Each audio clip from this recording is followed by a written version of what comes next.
We are live, ladies and gentlemen. We are ready to go. And as always, it's the Wrasslin for Life Network back at it. It's Let's Rumble, our weekly podcast.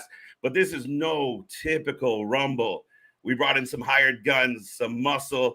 We're about to bang this out. We're going to have, I don't know how long we're going to be here, but we're going to chat. We're going to talk. As you can see, the gentlemen are ready to go. And when we get through this video, we'll be right back with you. Let's go.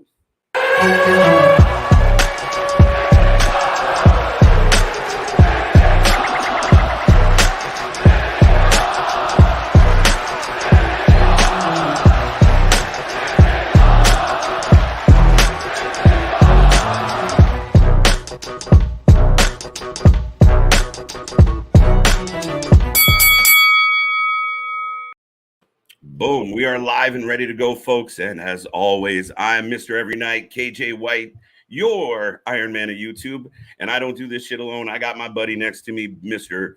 Big Nick Hamin, the master of mischief. How are you, sir? I'm doing fantastic, but I think we got to get right to the let's get to the guests of honor. We got to get to the guys real quick. People know who we are. So I'm going to toss it to Big Ray. Thank you for being here, sir.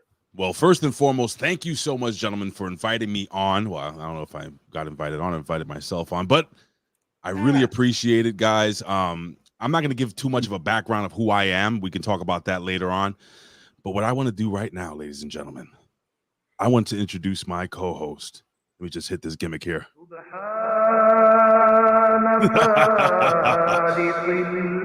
Ladies and gentlemen, he stands at 9 feet 11 inches.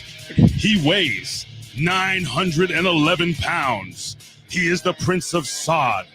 He is formerly of OVW, formerly of 2CW, formerly of Impact Wrestling. Bet you didn't know that. Ladies and gentlemen, multi-time World Tag Team Champion. One time 24/7 champion. Ladies and gentlemen, he is the one, the only, the founder of Hamin Media Group. Ben, the hacker. Hamin, your law. Yes. Yes. Very good, Big Ray. Very good for my body double over there. That head's looking nice and big and shiny today, Ray. You got an extra coat of turtle wax on that screen. Yes, a lot of. Just stop with the big head stuff. All the bald heads and beards on the show tonight. Back of the bald head and facial hair tonight. Right. Gee, if there's kind of a look going on, I don't know. Unfuckable, I think, is what it's called. You heard the Untouchables. Right. Ladies and gentlemen, the Unfuckables. Yeah. It feels good, man, to be here with you guys at Wrasslin Life here. I feel like I've been drafted into DX, so I agree to black. Appreciate it. Appreciate my man Big Ray, who's been with HMG since day one, since we parted ways with WrestleZone, and always what Ray does best, aside from the chocolate voice that you hear, that chocolate rain type voice, and being such a stalwart at HMG, he's always got his ear to the ground for the upcoming talent. And he's brought a lot of producers and a lot of shows to HMG and co-hosts that have thrived and become great, have gone from fans of ours to producers to co-hosts. And he scooped me to you guys. And with everything that's going on that we're going to talk about tonight, from the wrestling media, where nobody reaches out to follow up on anything and they just run their mouth to say what they think is real, but they just didn't reach out. Yep. You guys at least did a little bit of journalism, wrestling and journalistic integrity, and asked some of the questions. So I'm happy to be here and giving you guys the exclusive first break on this, because you took it away.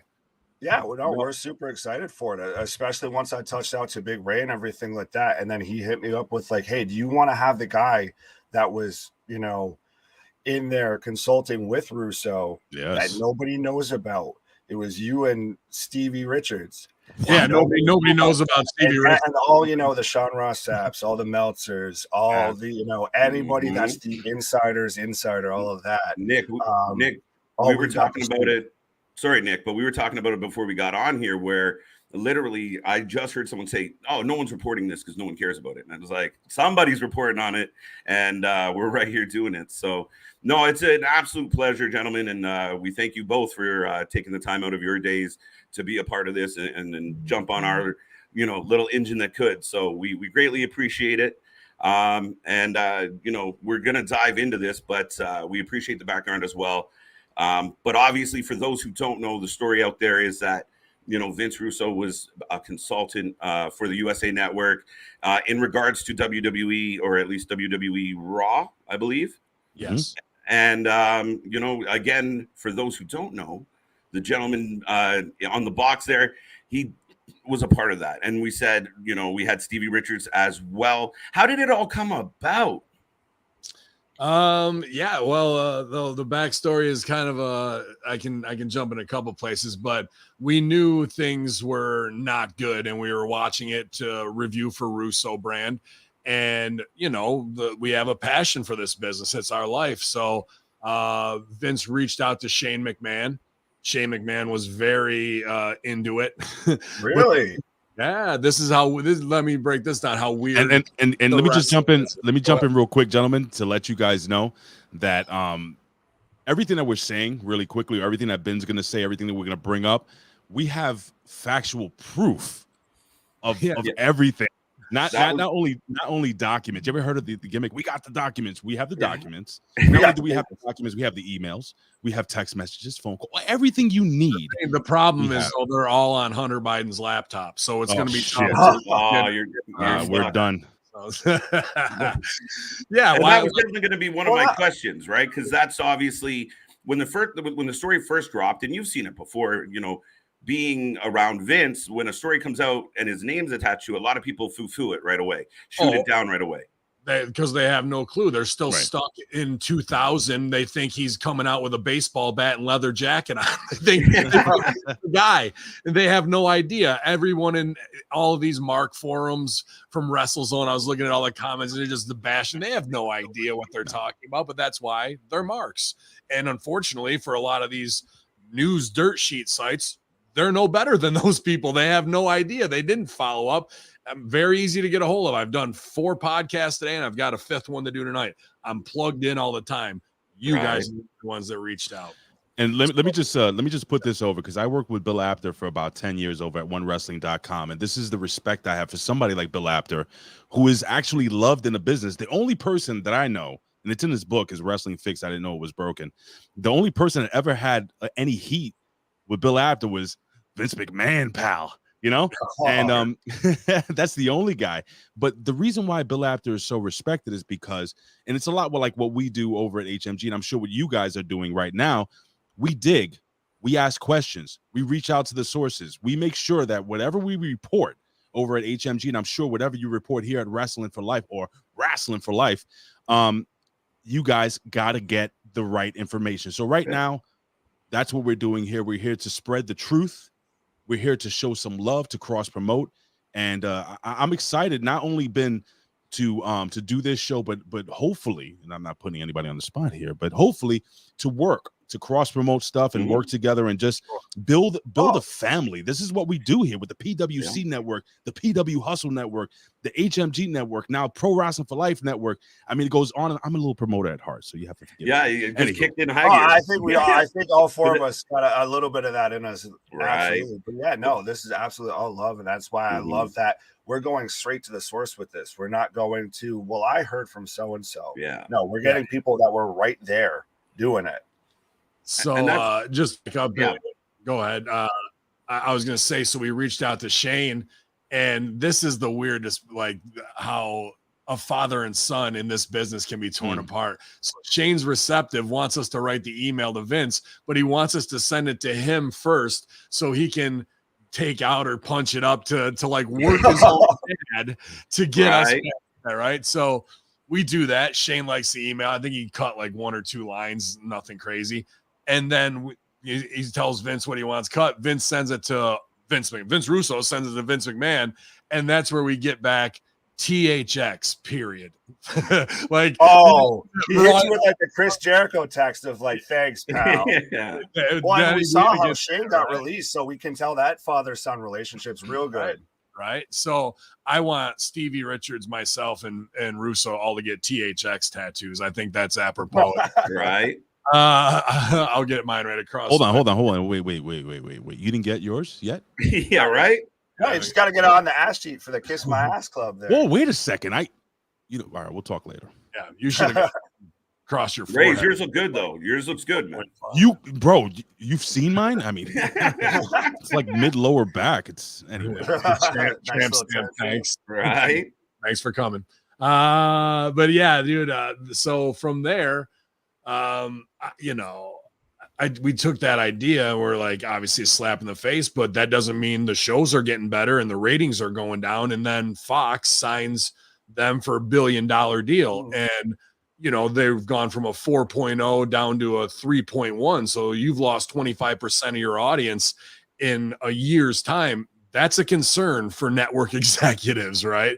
Absolutely. And we knew that. And I did the bird dogging. I'm very good at online detective work to find, through Forbes articles, who was in charge over there.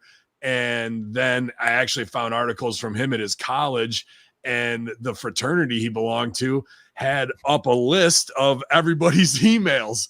So I was like, okay, I'll go back to 1991 and fucking find through. So I get the dude's email. It turns out he's a wrestling fan, a big one, as well as a producer at Fox. So right away he responds, and they know that they've kind of bought a lemon, a bad bill of goods, when they're canceling Gotham. And Gotham. Oh, snap. Hold on, Ben. I'm sorry. We got Stevie Richards. He's actually here.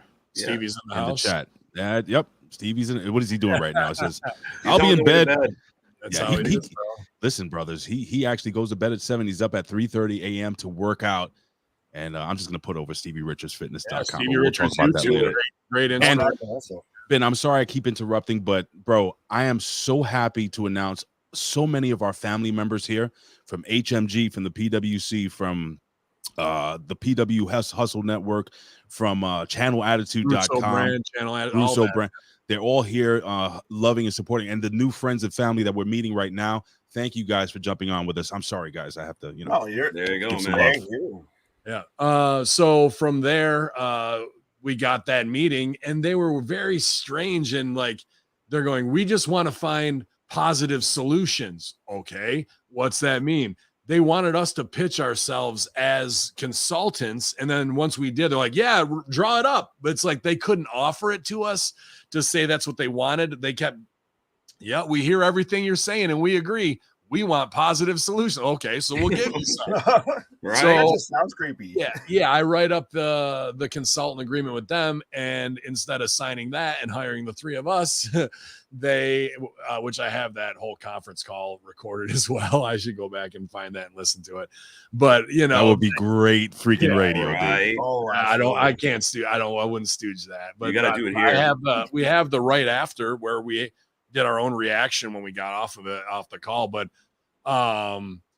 then instead they decide to put Bischoff in the spot, and I guess him as a wrestling fan thought it was more fun to work with Bischoff than Russo, so be it. And then in that time you saw ratings go down to what, we're at a 1.8 now. They're back up to 2.2, and they're patting themselves on the back like they're fucking did something great. It's the same as gas going $5 and it comes down to $4.70. Look what we did, everybody.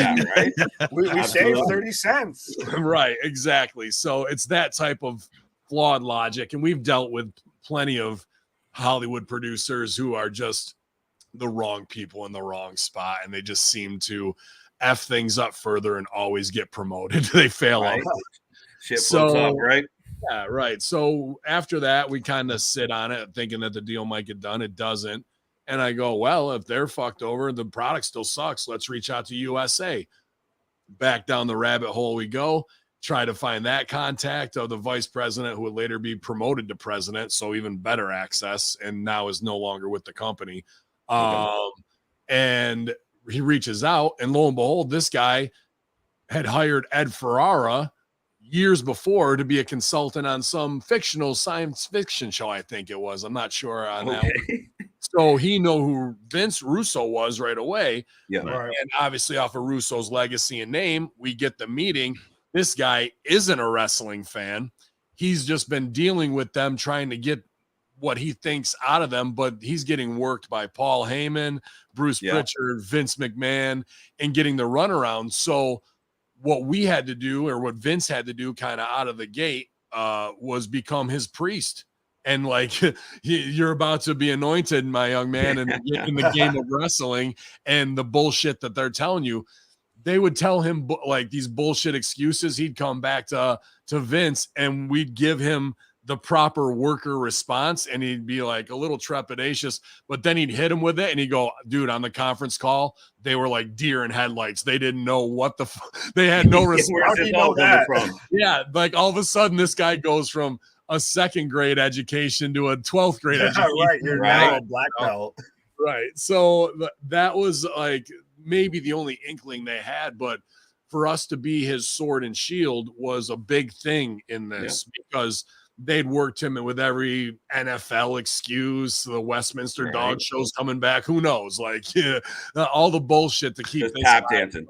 So that was a kind of a big selling point. And Vince even tried to get Stevie and I on paper, but the guy wanted to play it real close to the chest. So Vince could have easily had taken it and done it all by himself, but instead we just are paid under Russo brand, and it's the same exact thing. So Vince was never on his own. It was always the triumvirate of Stevie, Vince, and myself, doing different jobs as far as our reports would go. We all had our own little specialty in how we chop up the workload. So off to the races. And I remember saying when I was in improv comedy in college and early in my Chicago career, dude, I just want to take improv to wrestling and be the next Vince Russo. Well, whatever you believe in the secret or manifesting it, I don't believe any of that bullshit. I believe in hard work, but it all came back, and it might not come back in the way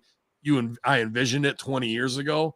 But here I am now consulting with the guy I wanted to be, another guy who I was a huge fan of through his entire career, and now I'm really great friends with and do business with every day.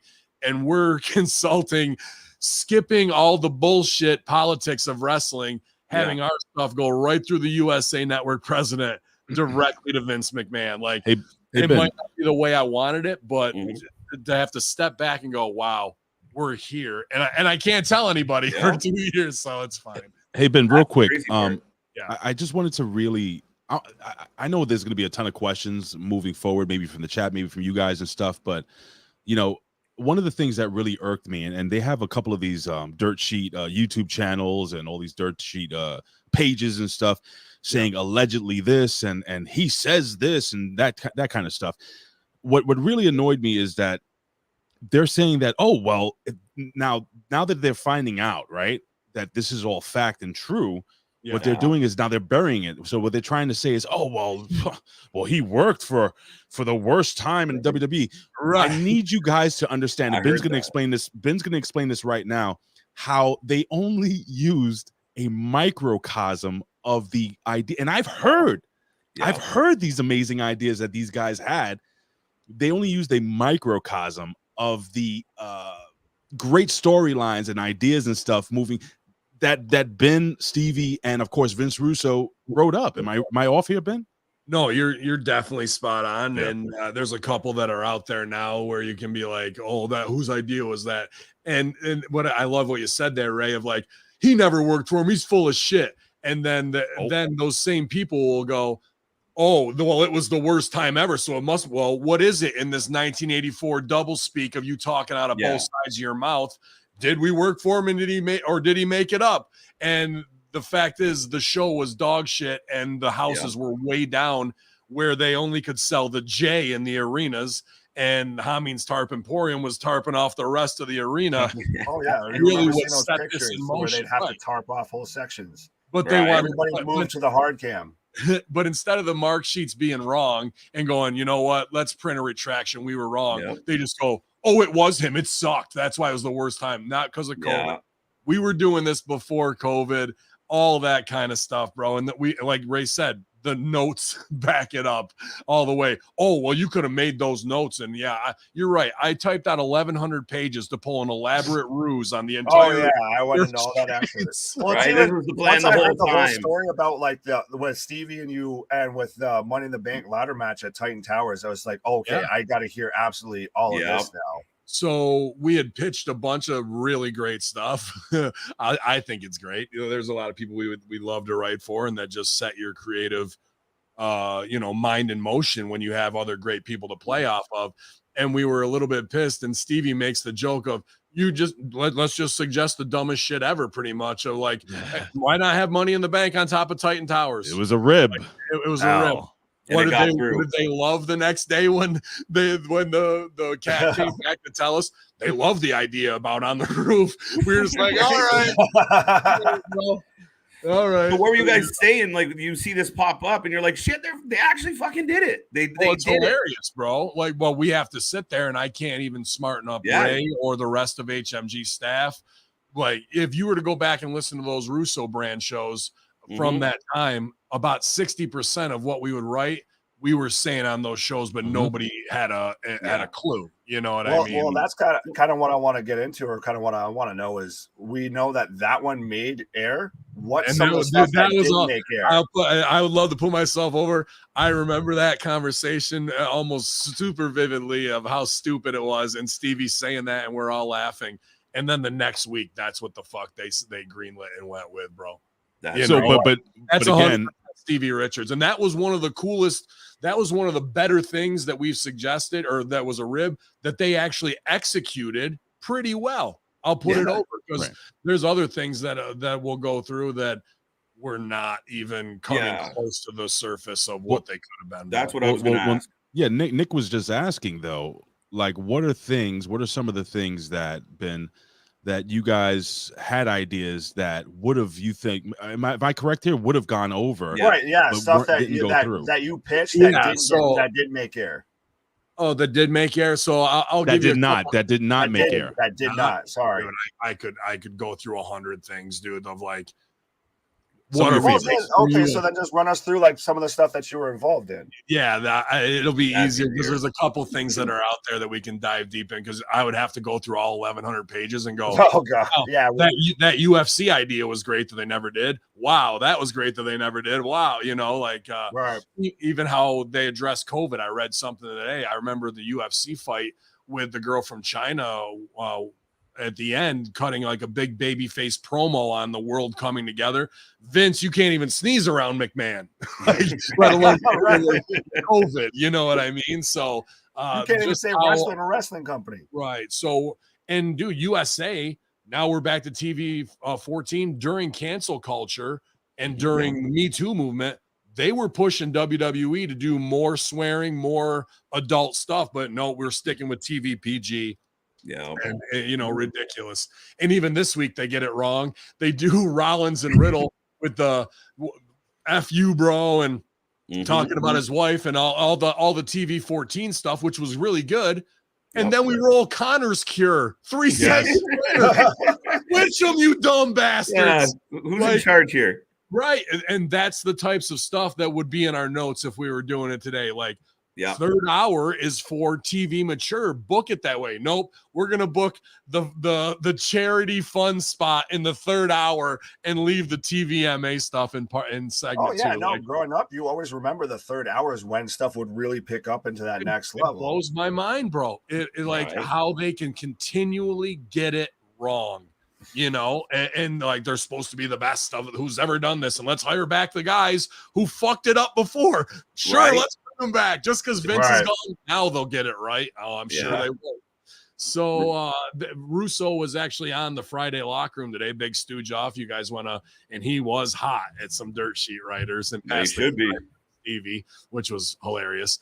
But he outed 2 big things that we worked on, which is Retribution and Underground Fight Club. So The original pitch was, holy shit, we've got Brock Lesnar, we've got Bobby Lashley, we've got Matt Riddle, we've got Shayna Baszler, we're going to get Ronda Rousey, we've got a guy in NXT who's a 5th degree black belt jiu-jitsu expert, and we've got a couple, and who can we bring in from the outside? Oh, they had Cain Velasquez at the time too. Yeah. And then somebody else was coming in. So I'm going, why would you give these fights to Dana when your box office draw is a shoot fight between Brock and Bobby, which we've never gotten? You think they wouldn't? And Dana could be there at ringside if you wanted to him and have the crossover. So that was kind of the initial idea for let's do this in a 3rd hour where there's these guys who aren't on TV that are, we see it voyeuristically, that it's like Fight Club, right? Like that's going down outside of it. And then it started to get that Shotgun Saturday Night kind of feel with the strippers, and then remember that, and then they were like, instantly cancel it. We can't. They killed it right away. No. Yep. We had fucking Omos out front as the bouncer. That was until he became Big Ninja. And that's when Aziz and Dabba-Kato got over too. Right. So here's the pattern of everything that, if you guys subscribe to what I'll be breaking down on Patreon and everything. First 3 weeks done very well. This is the pattern of almost all the creative ideas they use for us. First 3 weeks done well, the way we wrote them. Week 4, 5 to 16, we're not listening to that shit anymore. We're gonna carny it up and do what we want to. Right, we'll just fall off. Right. So what they killed Underground Fight Club. Remember they had Hurt Business just come in and beat the fuck out of everybody. It was just done after that, right? Yeah. And it was supposed to be, and Shane's jumping around like Shane was supposed to be Dana White. He was supposed to be all those things because we know what Shane likes and we want to play to the strength and give them something they can be excited about. The best way to get business over in wrestling, creative wise, and any indie workers or anybody in NXT might be watching this, is come up with 80% of the idea and let them fill in the other 20%, and they'll think it's theirs and they take ownership of it. But you led the horse to water, now let them drink. But dude, what they would just take it and flip it and go, we're only doing 20% of this, and we're doing 80% bullshit that doesn't fit what we've laid down in these first 3 weeks. Retribution, straight off the streets of Portland and Antifa, bro. I got them throwing Molotov cocktails. Fuck yeah. And you remember it started off going really well. Like they destroyed the gym and everything. And then now all of a sudden they've all signed contracts and all that. And it's now like, we're the anti-establishment, disestablishment terrorists. Now let's wrestle. Yeah, like where do we sign? How do we be a part of this company? Oh, okay. Dude. It's so ridiculous. Now let's wrestle, bro. So real quick, so what you're seeing here is a pattern of 3 minds who came together to write things that would have worked really, really well, right? But then you have the upper hierarchy, I guess you would call it that, saying, all right, you know what? Those are good ideas, but we're going to make them better. And it just made them worse. Well, you have a consistent pattern. 75-year-old man who doesn't know what's going on in the streets. Right. Exactly. They had the stories about to where people were having to remind Vince of what they'd already booked, so he didn't just keep booking the same thing. It's very much a boys' club, it seems like. And you gotta, and I'm very much aware of the fact that sure, I'd love to be there next to him, going smarten him up. No, this is how the vision is, and you punch it up. But we've got to be all we can do is be under the radar, give it to the USA president, give it to them to infer, and the USA president can't sit there and go, now here's what I want Mace to do, here's what I want T-Bar. Right. He can only put it out there, and then it's theirs to fuck up. So we drop the pebble in the pond. Do the ripples make it all the way across the ocean? Maybe, but usually no. That's a really good way to put that. Do you guys have any questions? Quickly, oh, sorry. Go ahead, Ray. No, I was going to ask you. You guys have any questions? Do you have a format or something or anything? Yeah. I got. We're following along here, but you guys are telling such a good story. We're kind of just going with it. But now you said, as a fan, we seen that pattern play out, and actually, as you described it, I started smiling because we would get something like Retribution, like, okay, this is cool. Where's it going? And then it would just tail off. For you guys, was that a frustrating thing not being able to, like, can we just walk in the building? I think that's what brought up Money in the Bank on the roof, to be honest with you. I can look, but it's like, How many things can you completely fuck up and fuck over and not get it? Turn on somebody, sit this crazy old bastard down, put on Fox News and MSNBC and show him the visual so he can get it. Not come out and make animal faces and you all, like just we still get the Bearcats and everybody's got to be Mighty Mouse. T-bar stands for trans rights. Okay, well, then fucking bring in Gabby and let's really, because that could have transitioned into that, pun intended. You're talking about Gabby Tuft, right? Yeah, dude. Like instead, they just let it go, and T-Bar tries to put out there who I got Donovan Dijak. I think has tons of money right now. And I'm not trying to rib like he sucks, but that's what he's putting out there. So if you're in an Antifa gimmick, trans rights plays right into that. So I didn't have a problem with it putting that out, but we're not going to play it. We're not going to bring it in. We've got a former fucking person that was under our hire, and they've transitioned into a woman, and you're not going to bring them back in. Like, they just do not have the follow through, bro. They're like, you can see where the road is heading and where it's gonna, and they just go, no, I'm taking this exit. You're off. They just want to commit.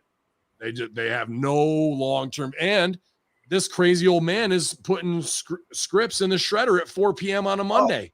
Well, and that's, I think you were about to hit on there, is that they had no long-term plot going on. They had no long-term storytelling, no long-term booking. Nothing was like storyboarded out or anything. This is probably one of the bigger, not bombs I'll drop here, but one of the most frustrating things that you will be reoccurring in our notes is, how do we get script approval?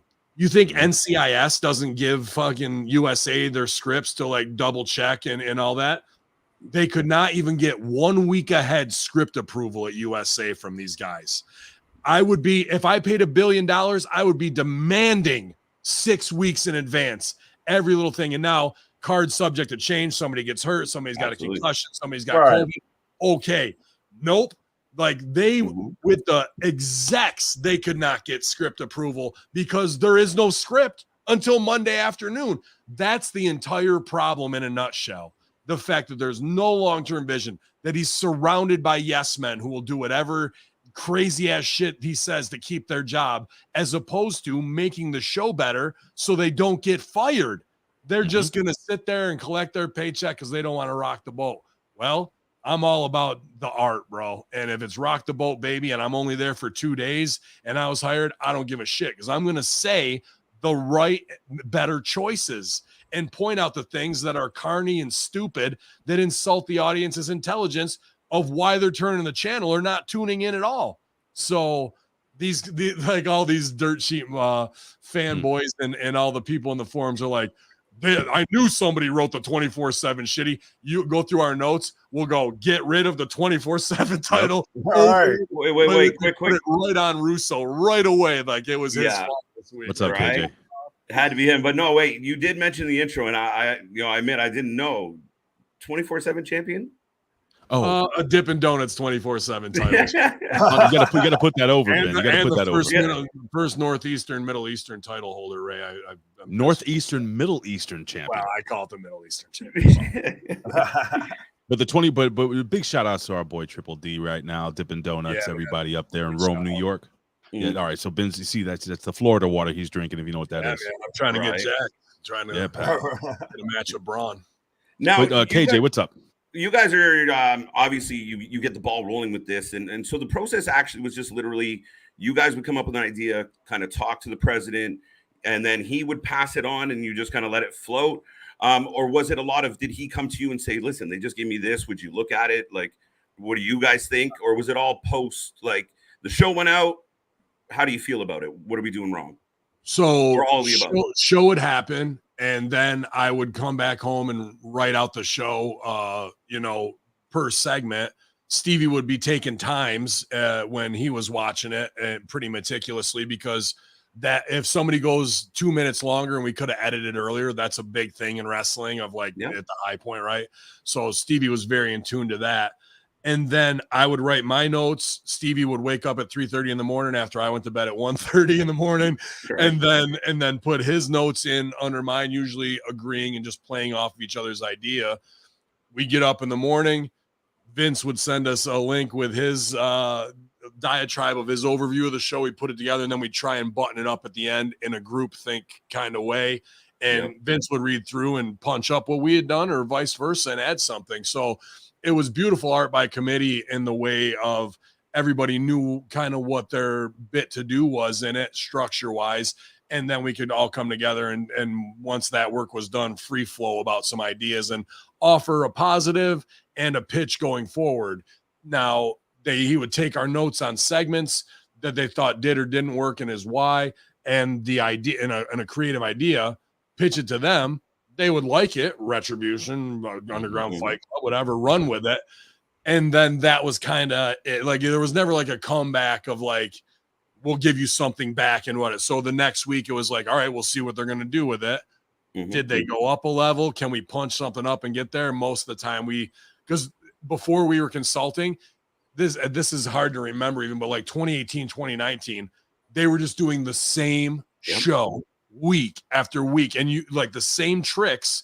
They would just sub in another tag team, whatever, like New Day versus the Bar week 64. Yeah. Like, okay. We had a running count on the stream because we do all the shows, right? And every show we come on and go, here we go again, week 17 in a row. Yeah. So like that's just mailed in and shows that and they had like what 20 creatives on their team at that time, bro. And we're doing the same show, mailing it in. That shows to me that the old man has a vote of no confidence in all of them. Go ahead, Ray. I have a question from the chat, and it's from our boy, the real RBV, and I think this is a great fodder for conversation. He says, did WWE ever know / realize there was someone from the inside or from inside of the business working for USA? Let me just put this out before you answer that question. So me and Ben started HMG together, right?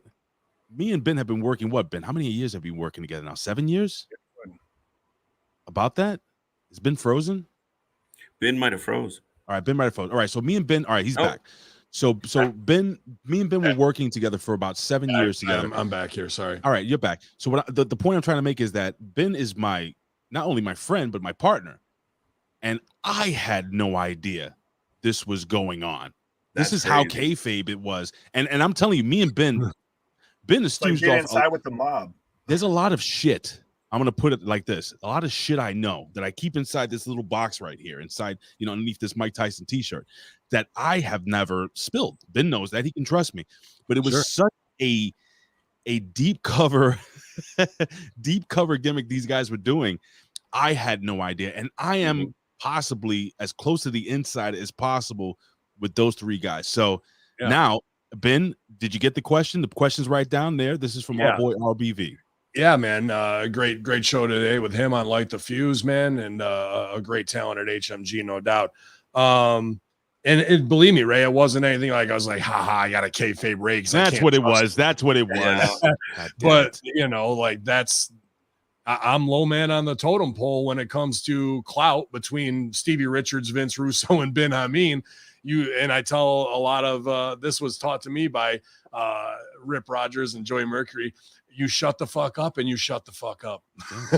That's the easiest way to do it. And we're in the mafia. And when guys who are higher captains in that chain give you an opportunity, you're in on it. You know what I mean? So it wasn't going to be mine to screw up the paycheck by any means. Right. And I had finally gotten to the point in my career that I've been searching for the last 16 years and made it there. So I was just so thankful to be in this covert black op of creative. It just made it that much sweeter, It's got to be fun though, right? It had to be, not just your typical consulting job or writing job. You're sneaking around essentially on everybody. Except for watching Raw. That wasn't the fun part. We've been here. We get there.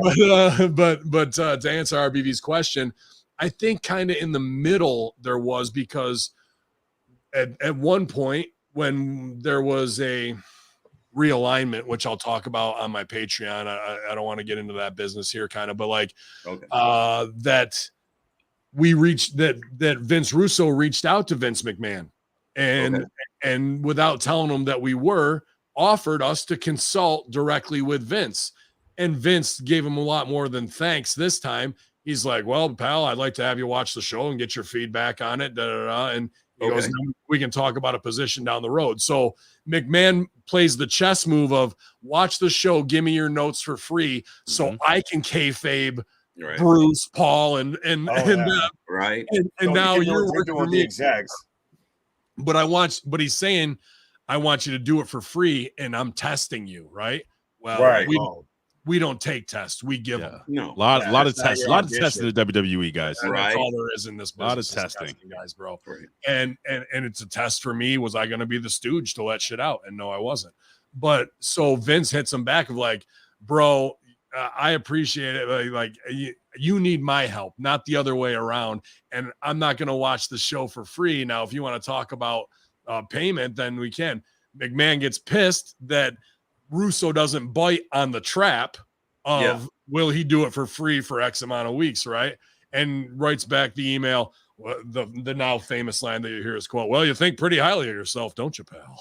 Like, well, yeah, I do think pretty highly of myself because when I'm proverbially quoting Russo here, when he wrote the show, it was at a 6.0 rating to an 8.0. So he absolutely should think highly of himself. You writing the show by yourself has it down to a 1.6. You need us, not that, not the other way around. So we were trying to soft soap it without going, we write for USA Network, dumbass. And like in your face, we just slink back like any good mafia member does and go, right. Mom's the word. We'll get you later, brother. I'm going to ice pick you in the neck later. You had the chance. You fucked it up, not me. And now, where is he? No, absolutely. Now, just quickly, Big Ray, when you're good there, what was your reaction to finding out this? Like, how did it come to your plate of like, wait, what the fuck? All right. So, again, me and Ben, just a little quick history. Me and Ben, I have been working with Bill Apter for quite some time. I had done a guest spot at WrestleZone with Nick Hausman to fill in for Bill Apter, and I became a regular guest on the show after one appearance with Nick Hausman, and we started doing shows together. And then he paired me with this psychopathic, crazy, Muslim extremist, or whatever you want to call him, bin Hamin, and we just hit it off, man. We had a good rapport with each other. Again, guys, my dad trained me, but I never took a bump at all in front of a crowd. So I can never say that I can do what Ben does. But I have been under the learning tree. My dad was a professional wrestler, so on and so forth. Just so you know. Can you expand on that a little bit?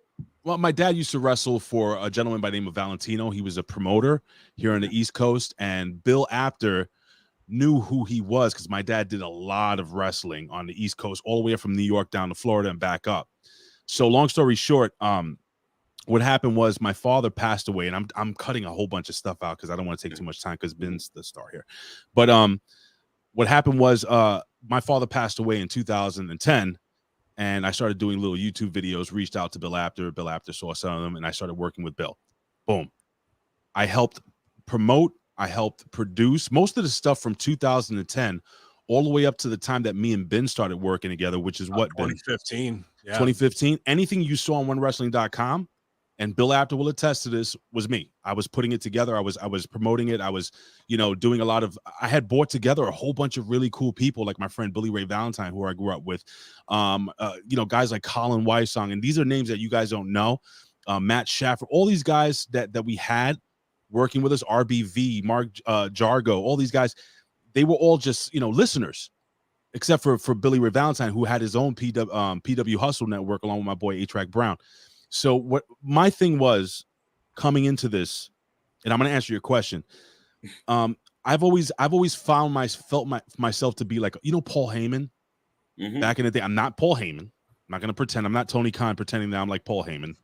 But my love is to find talent and to accentuate the positives, and to bring them in and help mold them. And then partnering up with people like Ben Hamin, Stevie Richards, Vince Russo, Bill Apter, all these guys sitting under all these learning trees. I've learned so much. Now, fast forward. in around 2019, I don't know if I've ever told Ben this, but I was like, there's a lot of shit that I've heard Ben talking about and just happens to pop up on TV. And I'm like, what the fuck? So then there was a gimmick that we were saying a lot. The Stooges are watching. The Stooges are always watching. And now in retrospect, they're watching right now. And I know you guys at Impact Wrestling, AEW, we've said that plenty of times on our channel and everything. Of we'll say something, next thing you know, it's popping up here. Absolutely. It gets reported here. And you know what it is? Because WWE, companies like WWE, AEW, Impact Wrestling, all these big companies, they have people that they hire just to do this job, just to watch these videos and to go back and be like, hey, listen, you know, this channel is growing. Like this channel is growing right here. Wrestling for Life. It's growing. So, you know, they're going to jump on this channel. They're going to have somebody, you know, watching and stooging off to, you know, whoever's producing the show. So anyway, to answer your question, that was a long-winded answer. And trust me, I cut about 20 minutes out of what I could have said.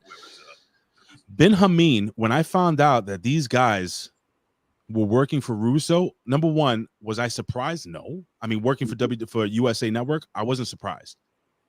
I was a little like, damn, I knew it and I wouldn't have said anything, but then in retrospect, I understood why. You know, like I really sat back, and just the other day I sent Ben, I'm gonna shoot. I sent Ben some words, and you know, because at first I was a little hurt. Like I was like, God damn it, why did Ben not tell me this? You know, what is my value here? And now in retrospect, I'm saying to myself, you know what? This is all for the bigger picture. You know, this is all for the bigger picture, because Ben Hamin, like he said, there's a totem pole. Vince Russo's at the top. You got Stevie Richards right there with him, and Ben Hamin is right there with them. I'm underneath. That's what we call the learning tree, the roots. I'm at the roots of the thing, and I know eventually over time, you know, as we continue to grow, and this is why I love working with all these different channels and all these different people. You know, I'm not about, and I'm sure Ben Hamin is not about just putting ourselves over like a lot of these dirt sheet people, like a lot of these people, you know, they want you to jump on and support their channel, if you know what I'm saying. I think you guys know what I'm talking. Support them, support us. No, what we do is we grow families, we grow friends, we grow each other. We have a community. They don't have a community. Everybody eats. Everybody eats. We just don't support ourselves. And this is where, over the last 2 days, I said, I got it. But I had, you know, listen, even at my advanced age, you know, and I've been doing this type of thing, the podcasting, the producing, all this other stuff for a long, long time. I still have a lot to learn. Yeah. And the problem is a lot with these dirt sheet writers, a lot with these guys that they think they're over. They have refused to admit that they still have a lot to learn. Yep. And yeah, no one wants to learn. No one wants to still try and progress every day. Iron sharpens iron. And I think this is where guys like yourselves at the Wrestling for Life Network, guys like the PWC Network over with DJ Mass FX, aka Jimmy, those guys, you know, PW Hustle, those guys, you're going to continue to grow. You're going to have not only a fan base, but I like to say family. Yeah. Well, that's why our channel. That's why Ray and I focused on the Hamin Media Group, because coming from improv, group mind is very much what I'm in tune with, and saying yes and I think there's no higher art form than inspiring others to do their art, and in a collective that way, where we're not all out in the wind trying to compete. We all share a lot of Venn diagram crossover audience. So why not put them all together? The best will always find each other. That's something that you can hear me say a fair amount. And that's what HMG is compared to all the rest of these dirt sheet sites where people just want to get their shit in. People know the rules, and the soldiers in the HMG unit army, they they will regulate on each other if somebody goes out on a limb too far. And we have the same thing, like you're preaching to the choir. Well, and I did have a question. I guess it kind of honestly ties all back into this, because you mentioned before about with Vince Russo, with like when he was booking the show and it would be in like the 6 ratings and all of that. And now we're into the 2s and the 1s and all of that. And with tying everybody together, he was known for everybody from, you know, bottom of the card to the top of the card, had a story, had something involved. Did you guys kind of follow that same technique? And was there any sort of specific superstars that you kind of wanted to kind of give more of a shine to? And Ben, real quick, guys, I'll be right back 1 second. I just got to check something. I am cooking, so I have stuff. I'm legit. I'll be right back. Okay, Forgive me. I'm starving too. God damn it. Yeah, man. Sorry, just to clarify your question real quick. Were we writing for every level of performer, right? Is that what you're right? asking? And is there any specific performers that you kind of aim to get more of a shine on? Here's how I approach it, because I'm a Chicago improv guy, and I'm also a Sopranos fanatic, to a sickening level. And David Chase will write for every character to have their own id and storyline and their own hero's journey up or down the mountain, depending on what it is. Yep. And when you tell small stories over a long period of time, a low stakes character can be the key turn to a high stakes character scene when their stories eventually meet at a crossroads someplace. Mm-hmm. Sami Zayn is the perfect example of this right now. Yeah. And they fucked this up. They messed it up. Sammy's doing great things with the tribal chief and the Usos and the whole bloodline, but they've made lesser choices than the stronger choices recently they could have made. Like Sammy should have gone over for the IC title in Montreal. Like that would have switched the stakes of how the Usos have been big leaguing him. Now imagine it with Sammy as the number 2 guy to Roman, and he big leagues them in the retribution payoff. But we didn't. We took that first exit off, and now we're on the country road, and we're going by Amish people, and it's a nice view, and the scenes are good, but we're no longer on the fast way. We want to take the scenic route. Right. So that we're not getting max value, and that's what I'm really about as a creative. So to answer your question, those lower level story characters are essential in the upper echelon, but you have to build them by creating a game, playing out the characters' id and what they want.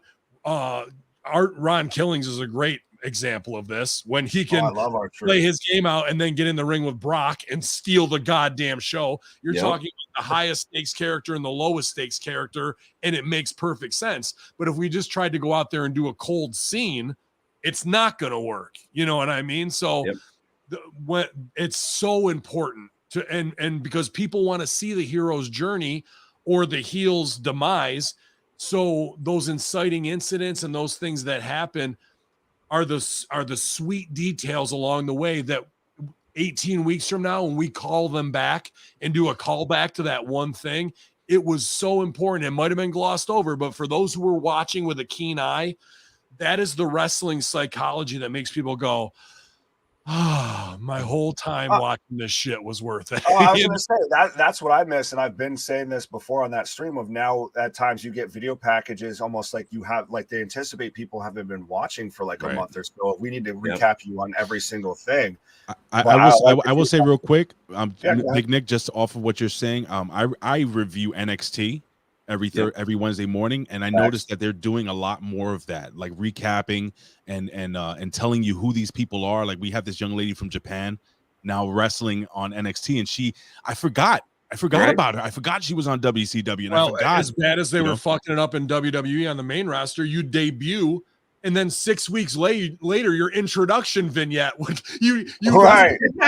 How many video packages did we get? Dude, you could go through those notes and probably find 10 examples of that. Like, what easy, doing, bro? But I'm sorry, Nick. I'm sorry. No, you're fine. I was more of saying of how they before kind of in like, to Ray's point of now the video packages are better. Now you kind of there's that continuity that you were talking about. But it's sad to see before that there was just so much to where they acted like no one was watching. They literally like, we need to recap everything that was going on. You can't do what I just explained when you're ripping up the script at 4 p.m. Right, all those lower level, mid-level stories need to have a vision themselves. We can find a comedy game and play that out multiple weeks in a row. It doesn't need to be the Shakespeare of a Romeo and Juliet or Hamlet tale. But once we find the game, we play it out in a bunch of different ways until that game interacts with the world that does have the Hamlet tale in it, And I think 2 characters that are way misused, that are brilliant characters for this exact thing that I'm describing, are Orange Cassidy and Danhausen. Absolutely. Those guys should not be wrestling at all. They should have their own little comedy game that gets played out in certain scenes. You know who they did it well with recently in AEW? Not Ty Conti, Hannah J. Yes. She comes back. She's not just a hot chick. She wants to choke people out. She runs out of scenes and starts choking people. They say yes to it. Have you seen that in the last 2 or 3 weeks? No. They dropped it. They dropped the game. And once you drop the game, you've got to start another game, or because it's hard to restart that. But if they would have played that out, the choking everybody out, how high can we get that to where she's locked in a room and she's obsessed with choking people out, and Tony Khan walks in? Right. You know, like, and or you just see Tony a body. Khan, You don't even need to see her do it. Somebody's just laying on the ground, and you know Ty Conti's been here. Yes. Right. Not Ty Conti. Anna J. Hannah J. But speaking of Tony Khan and obviously AEW performers and everything, now obviously that it's kind of gotten out there that at least Vince, obviously we're breaking here pretty much that you and Stevie were involved in it. And I know you guys have talked about it on your platform, but has Tony or Warner Media reached out kind of like USA has, or has there been any talks there? There's always something in the works. Keep that one in the pocket. I gotta ask. So I just had to ask. I get it. I broke one of not my cardinal rules, but like in this mafia, there's things you don't do, which to politic for a job, to be a snake, and to worm your way around to get these deals, which is I'm pretty good at. I got us to Fox and USA within 3 months of each other. You know, I know what I'm doing on that end, but I know that Tony Khan bites on people who just came off of WWE. That's the quick way to hook them, right? So if this news is breaking, I'm like, fuck it. I'm 16 years in this biz. I just turned 45. Why am I going to play any games? I'm not going to go do a show and prove to somebody to do a buddy favor. I fired right at him on Twitter this week. Hey, you're going to be here, Buffalo to Albany the next week. See that. Let's get lunch and sit down. Ball's in your court. And you know the Stooges are watching. Plus HMG loyalists are going to retweet it to give it traction. Bing, bang, boom. If he wants to roll up some nice blunts of my Horseshoe Genetics Banana OG and go get some fish sandwiches at Eddie's, let's go talk creative. Dude, here's the thing. People can say what they want about them. Dude, I've booked indies. I run HMG. It is a nonstop 90-hour grind. I couldn't imagine Jacksonville Jaguars, soccer team, Dark Elevation, Dark, Rampage, pay-per-views, and Dynamite, bro. Like, that's where you're seeing around him. And I mean, who better than may have just been, influencing Monday Night Raw.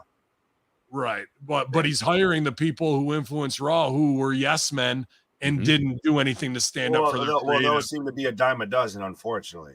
Well, good, KJ. I'm one in a million, baby. So that's why I'll jump over them. They can try and put up all the barriers they want. I can do what they can do. They can't do what I can. Do. Go ahead, KJ. What's up, KJ? Well, we do have a couple more questions here, like a couple things I was really curious about. And first, I'll just kind of go with kind of the easy topic, as far as one of the things that was criticized, or I've heard criticized over the last half a day here, is that how could you be consulting on the show, but then going on reviewing it and criticizing it on the channel? Now, I kind of know where the answer is going, but I want to hear you guys. Yeah. Sorry, most of the criticism, if you go back and listen to, you're hearing the notes that I just said to you. Right? Do you guys remember what I was saying? Where I'm not stupid. I grew up in a locker room with these wrestlers. I grew up in the Carney gimmick and everything like that. I've been working with these guys for years. After a while, I kind of said to myself, "Shit, this can't be a coincidence." That's why, Ben, I'm going to talk to you directly, Ben. I remember 2 or 3 times on Russo brand where he would go, I'd come up with something while we were doing the Raw review, and it would be pretty good. And he goes, boy, that would have been nice to know about 25 minutes ago. Like, he had already sent the shit, and it wasn't in the report. And, that's just the way dealing with creative people. It just comes to you and hits you like lightning sometimes. And real quick, Ben, this is why sometimes when me and Ben were conversating or conversing, I wanted to be like, dude, what's going on? What's really fucking going on here? Anyway, I'm going to go back real quick. But it's also your job to know and not know that something is going on. Of course. And if I needed to keep you in the dark, Oh, he it was knows for a reason, and And his- know that. It's not his- like you're being marginalized because you're ignorant. And you here's know? the thing, Ben also knows about me, where my role is, when shit is happening on the internet, when shit is happening on YouTube, when stuff is happening, all over the dirt sheets. Ben, how many times have I told you, look, this is what's going on, this is what's happening, this is what they're saying, the ball's in your court. Yeah. And I want to retract, and I want to go back real quick and I have to say this. And if Tony Khan, if you guys have your stooges watching, whatever, I have a question for you. Tony Khan, if you ever hear this, and this is a direct question, this is all due respect. How come you sell for somebody on Twitter with 12 followers, Right. but yet you have a person that's been in the business like Stevie Richards, Ben Hamin, Vince Russo, they just want to have some lunch with you.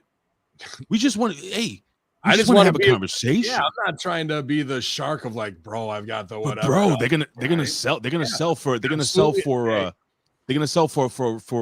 Wrestle Talk 619, underscore, who has 12 followers and not a fucking picture of an egg as their gimmick. Come on, be better than that. Because they think they have the higher ground, unfortunately. And I'm sorry, KJ. I know I jumped the. Not at all, man. I'm appreciating the story. I appreciate the conversation, and and I loved your answer earlier, Big Ray and Ben, when you talked about community, and that's what we've done from day one with this channel. Yep. It's just building a community. Like, I'm in Canada, he's in New Hampshire, where our other partners in St. Louis, and we spread. New Hampshire. New Hampshire. Yeah. You jump in the car, go to the ballpark. Are you a Red Sox fan? No. I'm from New York originally. Moved here. Yeah. Jumped on that. Okay, Great. you don't like the Sox. You don't have. You don't go. You have a hot like dog. A traitor to my Yankees. Okay. Oh, Right. God bless you, my friend. You're my brother. See, I knew Ben. I I knew it. We're I was more interested in Canada because I'm a tragically hip, lowest of the low guy. So There He you is. go. But That's awesome. one thing I really, really want to address on this stream here today, and it was important to me because you know what? As fans, we follow the narrative. And for guys like myself and Nick and CJ that do the shows, we try and separate ourselves and read through the bullshit as much as we can. And Vince is controversial. A lot of people have had strong opinions about him. I've had strong opinions about him. But I heard you guys speak about Vince earlier on your own channel. And I think that's a very important part of this story where he's been kind of painted with a certain brush. yeah. But as always, there's two sides to that story. I want to know, obviously this was something Vince brought you into, and that shows a lot for Vince Russo, right? So for all the times he takes some shit out there, I want to hear the other side of that coin. Oh, Yeah. Well, it comes down to anybody who's kind of, aside from maybe a worker back in the day, which you got to understand the locker room he was in was the most cutthroat shark locker room in the history of pro wrestling. So you got to be a shark to swim with the sharks, and you got to not fall for tests and whatnot, dude. And guys cut his throat. Like he got Bruce Pritchard the job at Impact when Bruce's wife was going through cancer, and then Bruce pushed him out. Like, that's the level of shark shit you're dealing with. and that's a fact. That's a fact. Yeah. But him as a Christian man, I'd say probably aside from Big Ray and Stevie, I don't know many others who live it like that. And a lot of times Vince is so nice that it becomes an abuse behind the scene where people can take advantage of him because he doesn't want to do bad things to hurt anybody. So whatever these dirt sheet writers or the marks from support our channel to whoever the fuck is, they have no idea of the kindness and the caring that man really has for anybody who's his friend or business partner that he comes into contact with, wanting to give people the shine. Dude, he goes out of his way not to just be like, oh, I'm going to make money off of Ben Hamin by any means. He's written Billy Corgan letters that I've not even asked him to write for me for NWA. He put me over to EC3, who I came up with at OVW, about control your narrative. All not me going, hey, can you talk to Hutter for me? Like, this is the kind of guy who does things for everybody around him that he cares about and cares about his brand members so much, especially if somebody's under the weather health-wise. It's not just to get your money. You think maybe, I don't want to say you think Meltzer is, maybe Meltzer's the same way. Maybe he cares about his subscribers the same way too. I can't, because I don't know him. I'm not going to paint him that way, but I don't see that in other people in this business, bro, and them reaching out to do what Vince does. So everybody's perception where they think he's a liar, he wrote it up, dude, he's not a liar at all. Can I say something? That shit, and he's a great human being, dude. Hey Ben, let me say something, and this is somebody who's, so I hate to use the term a nobody, but when it comes to this wrestling business, I put in some work, and some people know me, and I think I've established myself as a respectable you're a person. respected pundit. A respected pundit. Thank you. I worked with Vince a couple times, and I got to tell you something. My perception, and this is, I'm being very sincere with you guys. My perception was turned the minute I had a conversation with him. Yeah.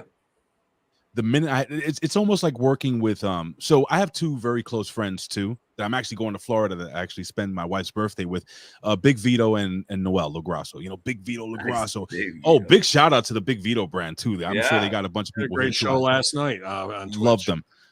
Big Vito has the perception of Big Vito is not who he is. One of the most caring people I have ever met in my life. And I actually can say I love him like a brother. And people fuck with him hard in the business too. And they rib about him, and they don't know. Because he's got such a good heart. And I can say this exact same thing. The exact same thing. I don't have anything to gain. I'm not making any money off of Vince Russo. Mm-hmm. I'm telling you guys for real. If people took the chance, the time to get to know somebody, just have a conversation. That's why I say with these dirt sheets that want you to reach out and support, you don't take the time to talk to somebody. No. Get their side of the story. Sometimes my wife says that when I walk, because I'm a big guy, and I do have, and my background isn't wrestling, but it's more boxing. My father was not only a professional wrestler, but he fought in the old Madison Square Garden. My father was a fighter, and my brother was a professional fighter. And my other brother was an amateur fighter. And I was an amateur fighter. That's why I look so ugly. So I know what it is to get punched in the face. My wife tells me I walk down the street and I have this mean, nasty look. But I will guarantee you guys, if you guys get to know me, man, I love you. I love people. I just love people. And I get the same thing from Russo. And Ben, I don't think I'm off the cuff. I don't think I'm making him worse or better than what he is. He's just a good guy. I mean, who wants to help, who wants to help the wrestling business. And I'm serious. Of course you want to make money. Sure. But from what I get, my perspective from just working with him a little bit is that he genuinely wants to help. And like you guys at Wrasslin for Life, he wants to establish a community. Yep. And that's the thing I actually fell in love with Vince. He's easy to love if you guys give him a chance. Go ahead, Ben. I'm sorry. That's awesome. No, you're spot on. A lot of that has to do with, I was trained at OVW, so everything I learned from Rip Rogers is really the same thing that you would hear Jim Cornette say, right? So another guy, by the way. That's where a lot of this comes from. I mean, I'm not here to bash Cornette. I listen to his show, and my wrestling psychology is very similar. And a lot of times Cornette and Russo are saying the same thing. It's just one goes, bro, and has a Long Island accent, Brooklyn accent, and the other guy's, well, I'm fucking Southern fried. I think it's a bit of that. It's the narrative that they're painted in. It's Cornette's look at it's as old as North versus the South Civil War shit. And that's what's caused all this bullshit of fucking these idiot dirt sheet writers who don't take 2 seconds to do any journalistic integrity and reach out, because whether it's Wrestle Talk or any of these guys that want to bury, they won't. What? Hey, they got the following, bro. Why wouldn't they want Vince Russo on their show? Isn't that a huge exclusive for them instead of just getting a gotcha with the zinger line in? If they would hit him up with an email, he would have been on that show giving them the exclusive. I want to know. I want to know something, guys. Yes. KJ and Big Nick. I actually reached out to the people that want you to support them, and I tried reaching out to them, no reply. So then I left a couple of comments, on their actual YouTube, on the actual video, lo Right. and behold, those comments were immediately taken down. Taken Ben down. is taken down. Ben, am I off here? I left one to say, hey, doors open, reach out. Gone in 2 minutes, bro. Really? And, that was on, that was Mark of the Week, Steve Carrier from whatever the fuck, douchebagnews.com, who was like trying to get his shit in. And I'd be like, well, that's pretty interesting. I sent him a screenshot of where there's like, none of this is real. I was like, oh, sure, Jan. Here's the files on my desktop, bro. Like, but you know everything there is to know. But none of this is real. None of that. I wrote all that just to pull a big rib on you guys. I gotcha, dirt sheets. It's all a lie. Right.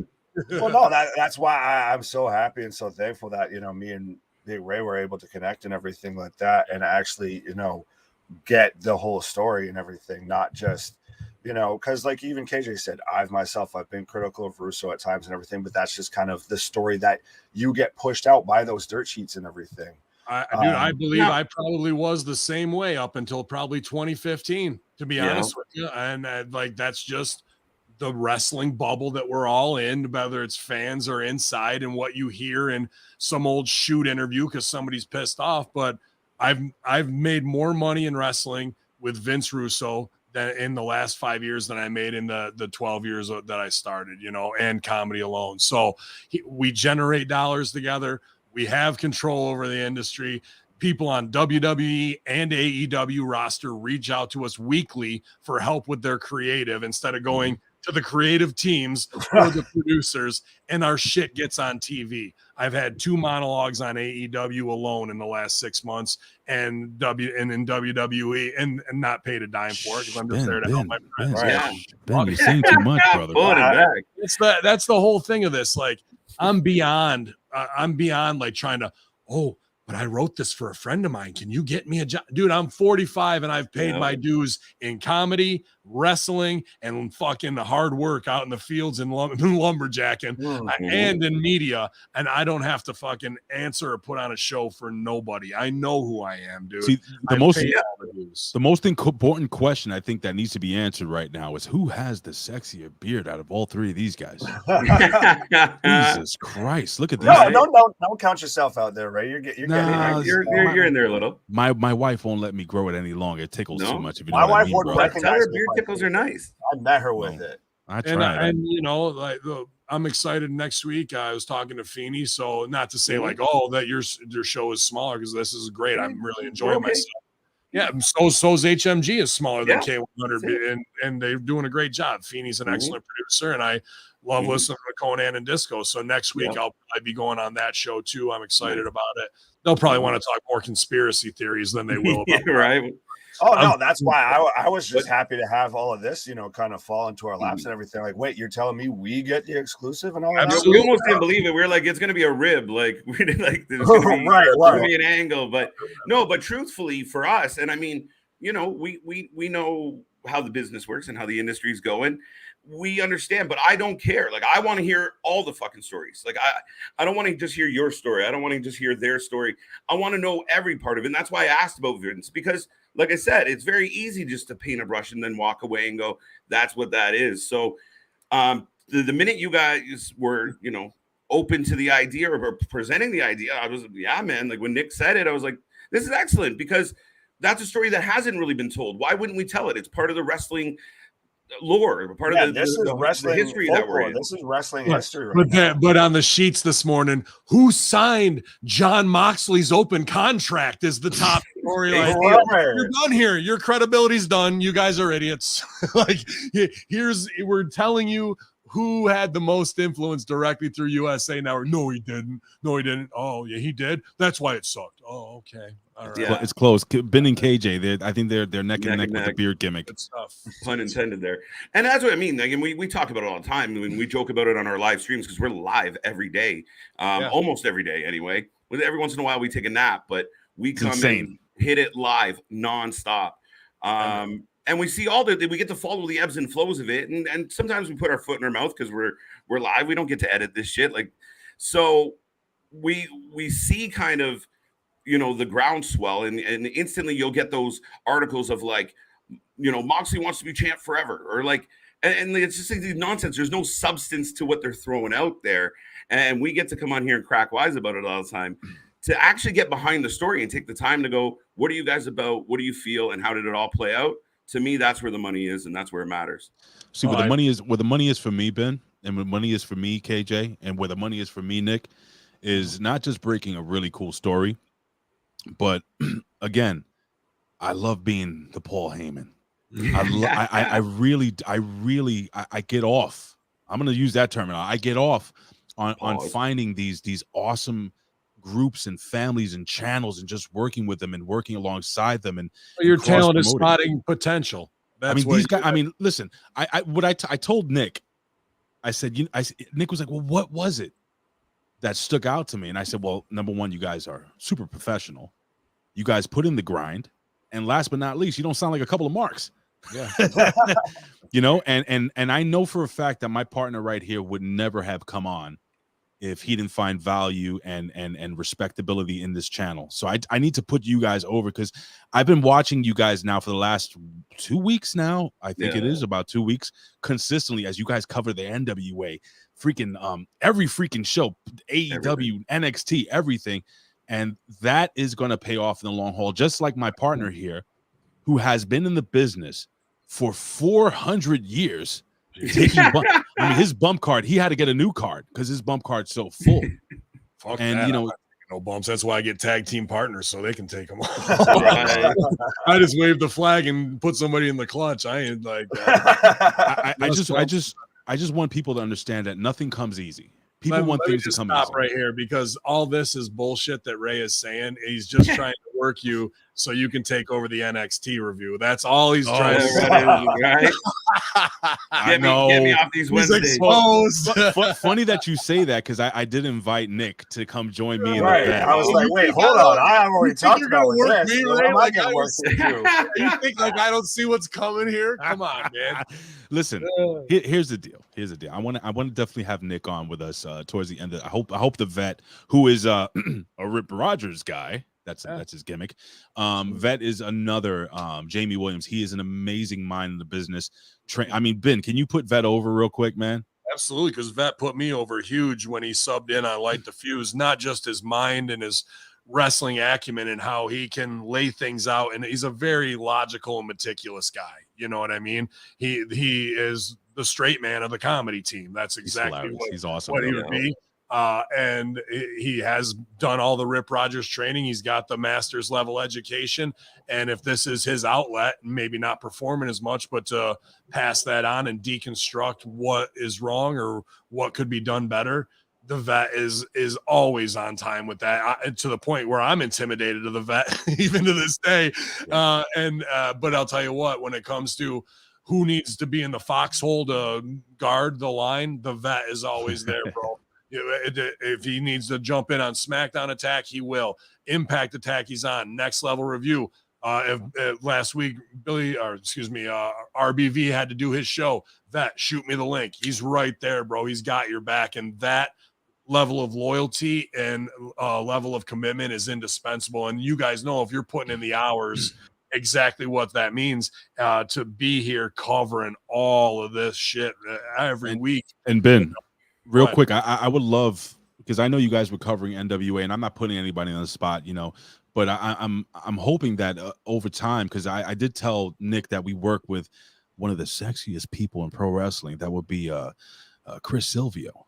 LLC, maybe we can establish Team Death Proof Dojo. You guys, if you're a wrestler looking to go to a finishing school and has the connections to get you on AEW and NWA and WWE, check out Chris Silvio, Team Death Proof Dojo, as well as co-teacher and owner, I call him APOC, but Rick Victor from the Ascension. So phenomenal knowledge coming out of there. And it's not necessarily for beginners. This is actually for intermediate, upper level people trying to get that job. So we've just had, and now Timmy Baltimore, who you've seen on AEW, NWA, one of the greatest working with us. there is. Yeah. He's on the Monday Locker Room. So it's a always. And we've had Strangler Steve King, who helped run 2CW and also done plenty of jobs for WWE on TV, from Jeff Jarrett to Yokozuna. So you're go to No DQ. I don't want to shit on them because No DQ, they're nice guys. Yeah, like shut them out.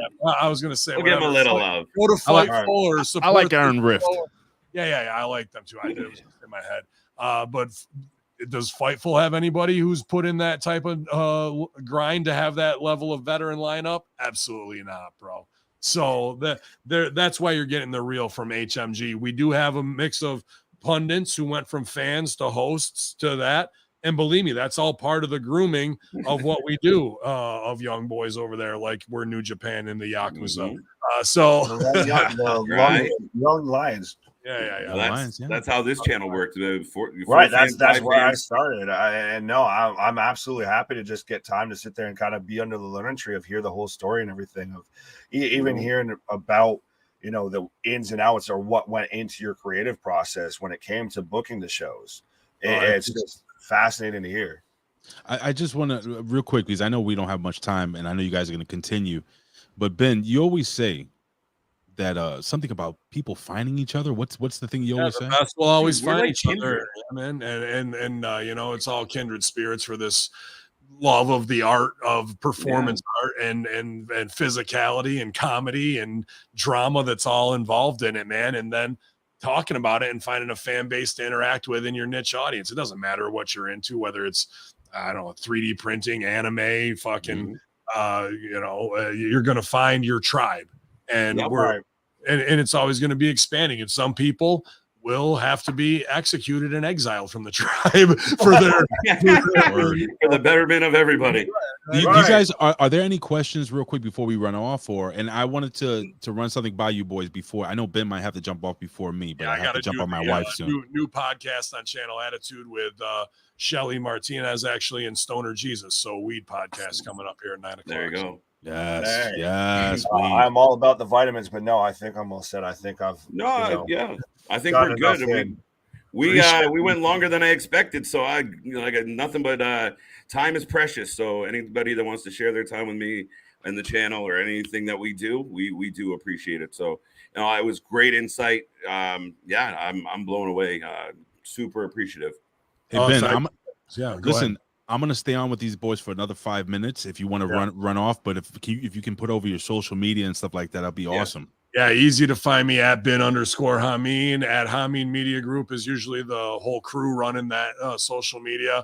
Hamin Media Discussion Group is a great place on Facebook to do pick'em challenges. Check out Ray's memes. We do live watch along threads. All kinds of stuff where news breaks first. William Alice. We have a bunch of great moderators in there too, doing their own little fun stuff that way. And I'm super appreciative of all the creators at HMG, whether it's on-air producers or people helping facilitate that community, man, in the crossover.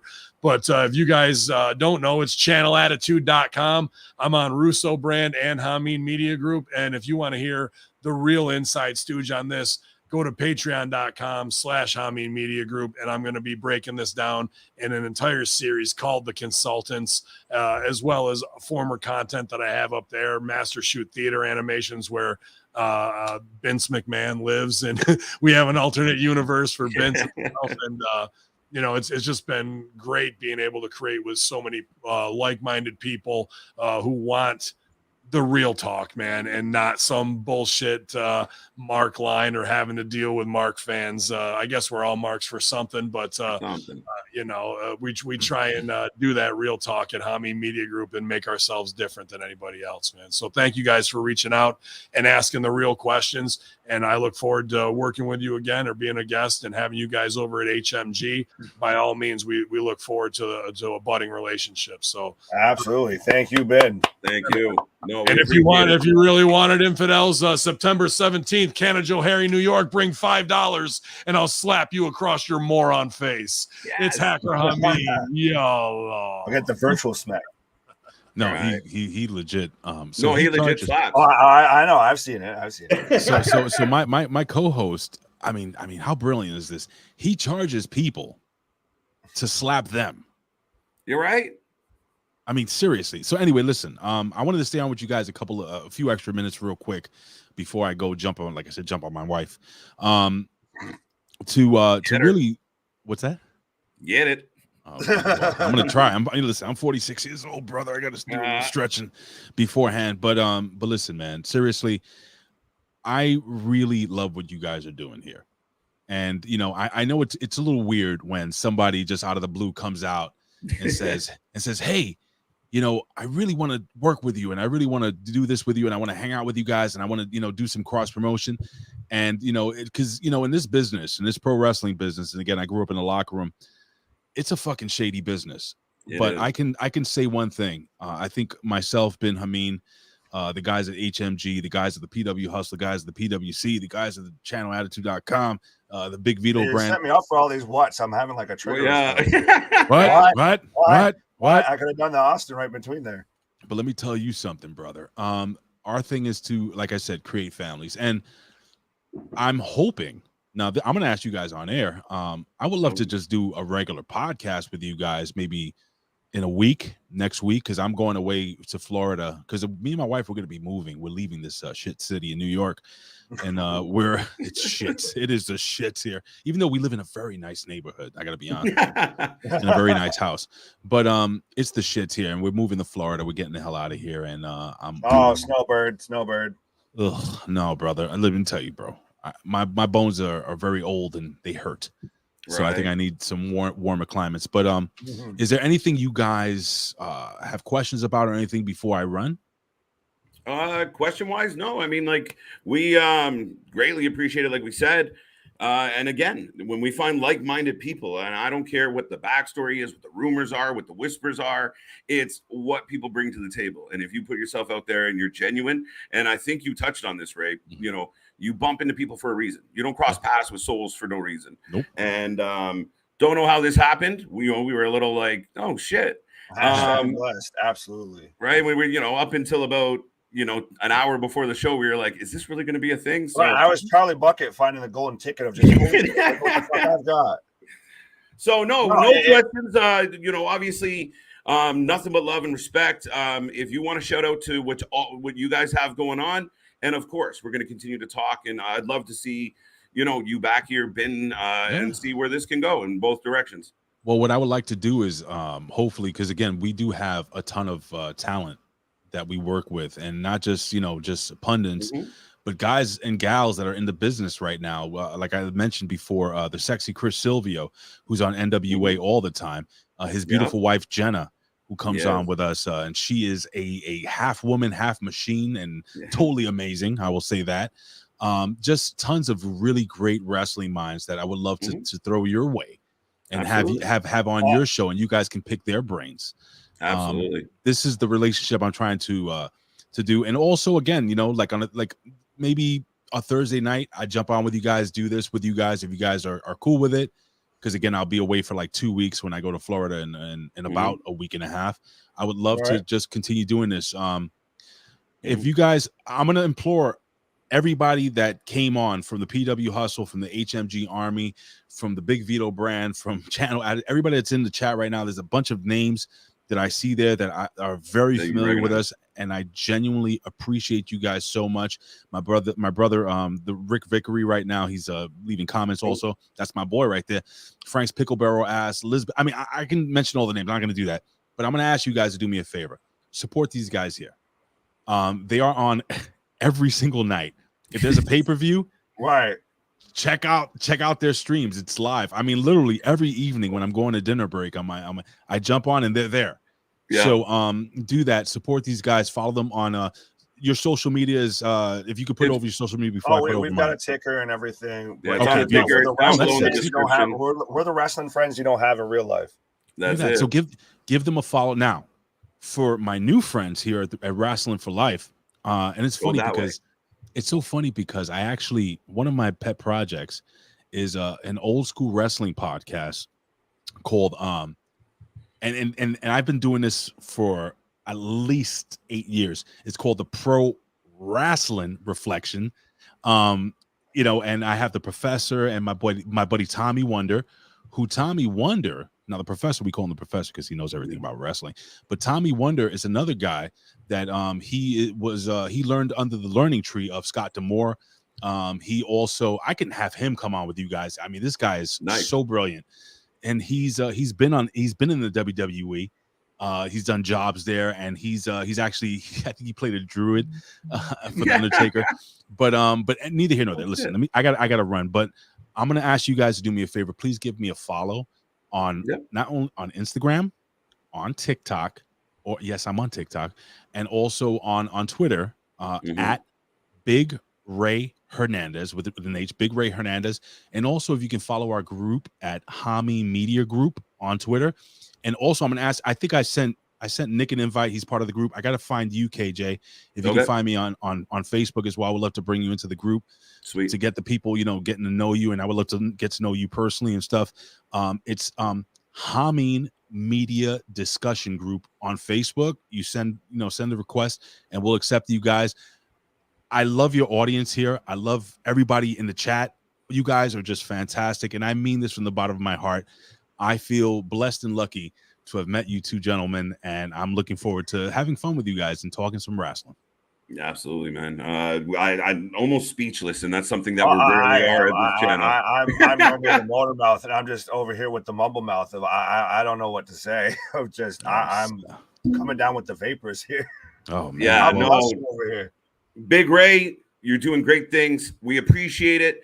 I can already hear some of the critics out there of, oh, look at these Martin. Fuck off. This was fun. This was a great show. We'll do it anytime. If it's entertaining, and like you said, it brings a community of people together, and the bullshit kind of goes away because we're all arguing over wrestling. How bad could it be? No, we appreciate you. Go any of the regulars here that are from the Wrasslin for Life Network. Thank you. Go check out Big Ray. Go check out Bin. Go check out. I forgot to put over. Totally forgot to put over. If you guys head over to Hamin Media, the Hamin Media Group on YouTube, I'm usually live every Wednesday morning at 11 a.m. with my partner, the Vet, and we review NXT, and we have some fun talking video games and other stuff like that. So, and then you freak out potential interviewees with some work. I do. Listen, I always say this, and I've been saying this for over 10 years. Doing this, I would do this for a living, but if I couldn't, I do it anyway because I love talking wrestling. And the words of Bill Apter, we'll see you at the matches. Yes, we'll see you at the matches. I love you guys. God bless you. Thank you so much. Yo, let's talk off air maybe later tonight or tomorrow. Okay. Absolutely. Greatly appreciate it. Thank you again. And we'll talk, man. God bless. Good guys. Times. I'm out. You can. Oh yeah, I gotta let you go. Well, folks, that was Big Ray, and the man, the myth, the legend comes in right behind Mr. Big Ray. Don't call me Ordinary Ray. That was fun, a lot of fun. CJ, welcome to the show, buddy. That was interesting. I was put through a fucking history lesson basically. So just listening to that, I'm just like, damn. It's like, damn, that's all I can really say. But as we do transition over to the second half of the Let's Rumble podcast, we got a lot of Shazam to talk about. We do. When I say a lot, we got a lot. But I'm hoping that you were prepping because we were kind of, digging into that little situation. And just last thought I will say about the first hour and a half of the show. It was a great pleasure. And we saw T Gaines come a couple weeks ago, and we warned our fans. We told everybody out there, we're just going to keep coming. And I haven't done this yet, but I will remind everybody who's watching right now, like Big Ray said, we do this all the fucking time. We do not stop. Doubleheader Friday comes up tomorrow. Rampage, Smackdown. Yes, we know some of you out there know it. We don't know what happened. So tune in. Well, whatever. Shut up. But we will be here acting and reacting to the shows. And Saturday we come back with Clash at the Castle, 1 p.m. Eastern time. It's brunch or breakfast with the boys. It depends on how you want to look at it. It's going to be fun. We're going to run that right through. We might not leave. We might be here till the next day. But you'll be standing by yourself, man. And then, of course, sorry, CJ, but of course, we end the week with NXT Worlds Collide at 4 p.m. Eastern, and we follow that up because why? Why would we go home? We have AEW All Out. Dear Tony Khan, try and keep it under 5 hours. We're going to have a long fucking day. So for everybody out there right now, like, subscribe, tell everybody you know. If they're wearing a wrestling t-shirt, if they're a stranger, relative, cousin, friend, whatever, extra, I don't care. Tell everybody you know about the Wrasslin for Life Network. This is only the beginning. We told everyone when we started this, it was from the basement to the penthouse and beyond, and now we're grinding beyond. So, CJ, we got lots of shit to talk about. We got a lot of shit to talk about. I don't even know where to start. It's so much. I can go from AEW. I can go right to WWE. Or I can just go back to the damn interview that just happened. So much. Where do you want to start? So much. Oh man, you know what? I guess we're going to start with my cut the shit moment already. Yes. And it's not my fault. I'm not a WWE mark. I'm gonna say that before I even start on this goddamn rant. He's lying. He's lying already. AEW, and I hope everybody has been seeing it. AEW has been really tripping. Like, I don't know what the hell they've been doing, but there's too much shit that's coming out of AEW that we are now noticing. I've been a big advocate for always saying, I know for a fact that there's people behind the scenes of AEW that's not happy. And everything is coming to light now. And I'm sitting back like, I fucking told everybody. Tony Khan is not a good boss. You guys brought up earlier, I think Ray may have brought it up earlier. Fuck you, Victor. Oh man, I gotta turn my comment section off, damn it, so I won't get goddamn distracted. But no, you guys brought up that Tony Khan has so many other obligations, so it's kind of hard for him to manage everything. Bro, the simple answer is this: hire a fucking general manager. That's all you got to do. We shouldn't have reports of Malachi Black talking about he wants his contract to be shortened. Bobby Fish is a whole nother fucking topic. What the fuck? Really? Bobby Fish? It is crazy how fast this turned, though. Oh, everything was fine, at least on the outside, right? It was like the old, like your buddy has that old beater and he puts a really nice paint job on it, and you're like, oh, the car's excellent until the fucking thing you fall through the floor, right? That's kind of what happened with AEW, where from the outside everyone's like, oh, it's pretty, it's new, it's shiny, but on the inside it was rusting out. And this is what it feels like once this Triple H thing happened, boom. And I think part of that is. That's why you heard the story of, oh, well, WWE received notice to stop tampering. No, they don't have to tamper. Everybody in the locker room is like, oh, fuck, what do we do? I was like, yeah, they don't have to fucking tamper. But let's go and get right into that topic right here, which is obviously going to be Bobby Fish has been let go by AEW. The reason why I say he's been let go is because TK is not going to re-sign him. So therefore, to me, contract has been expired.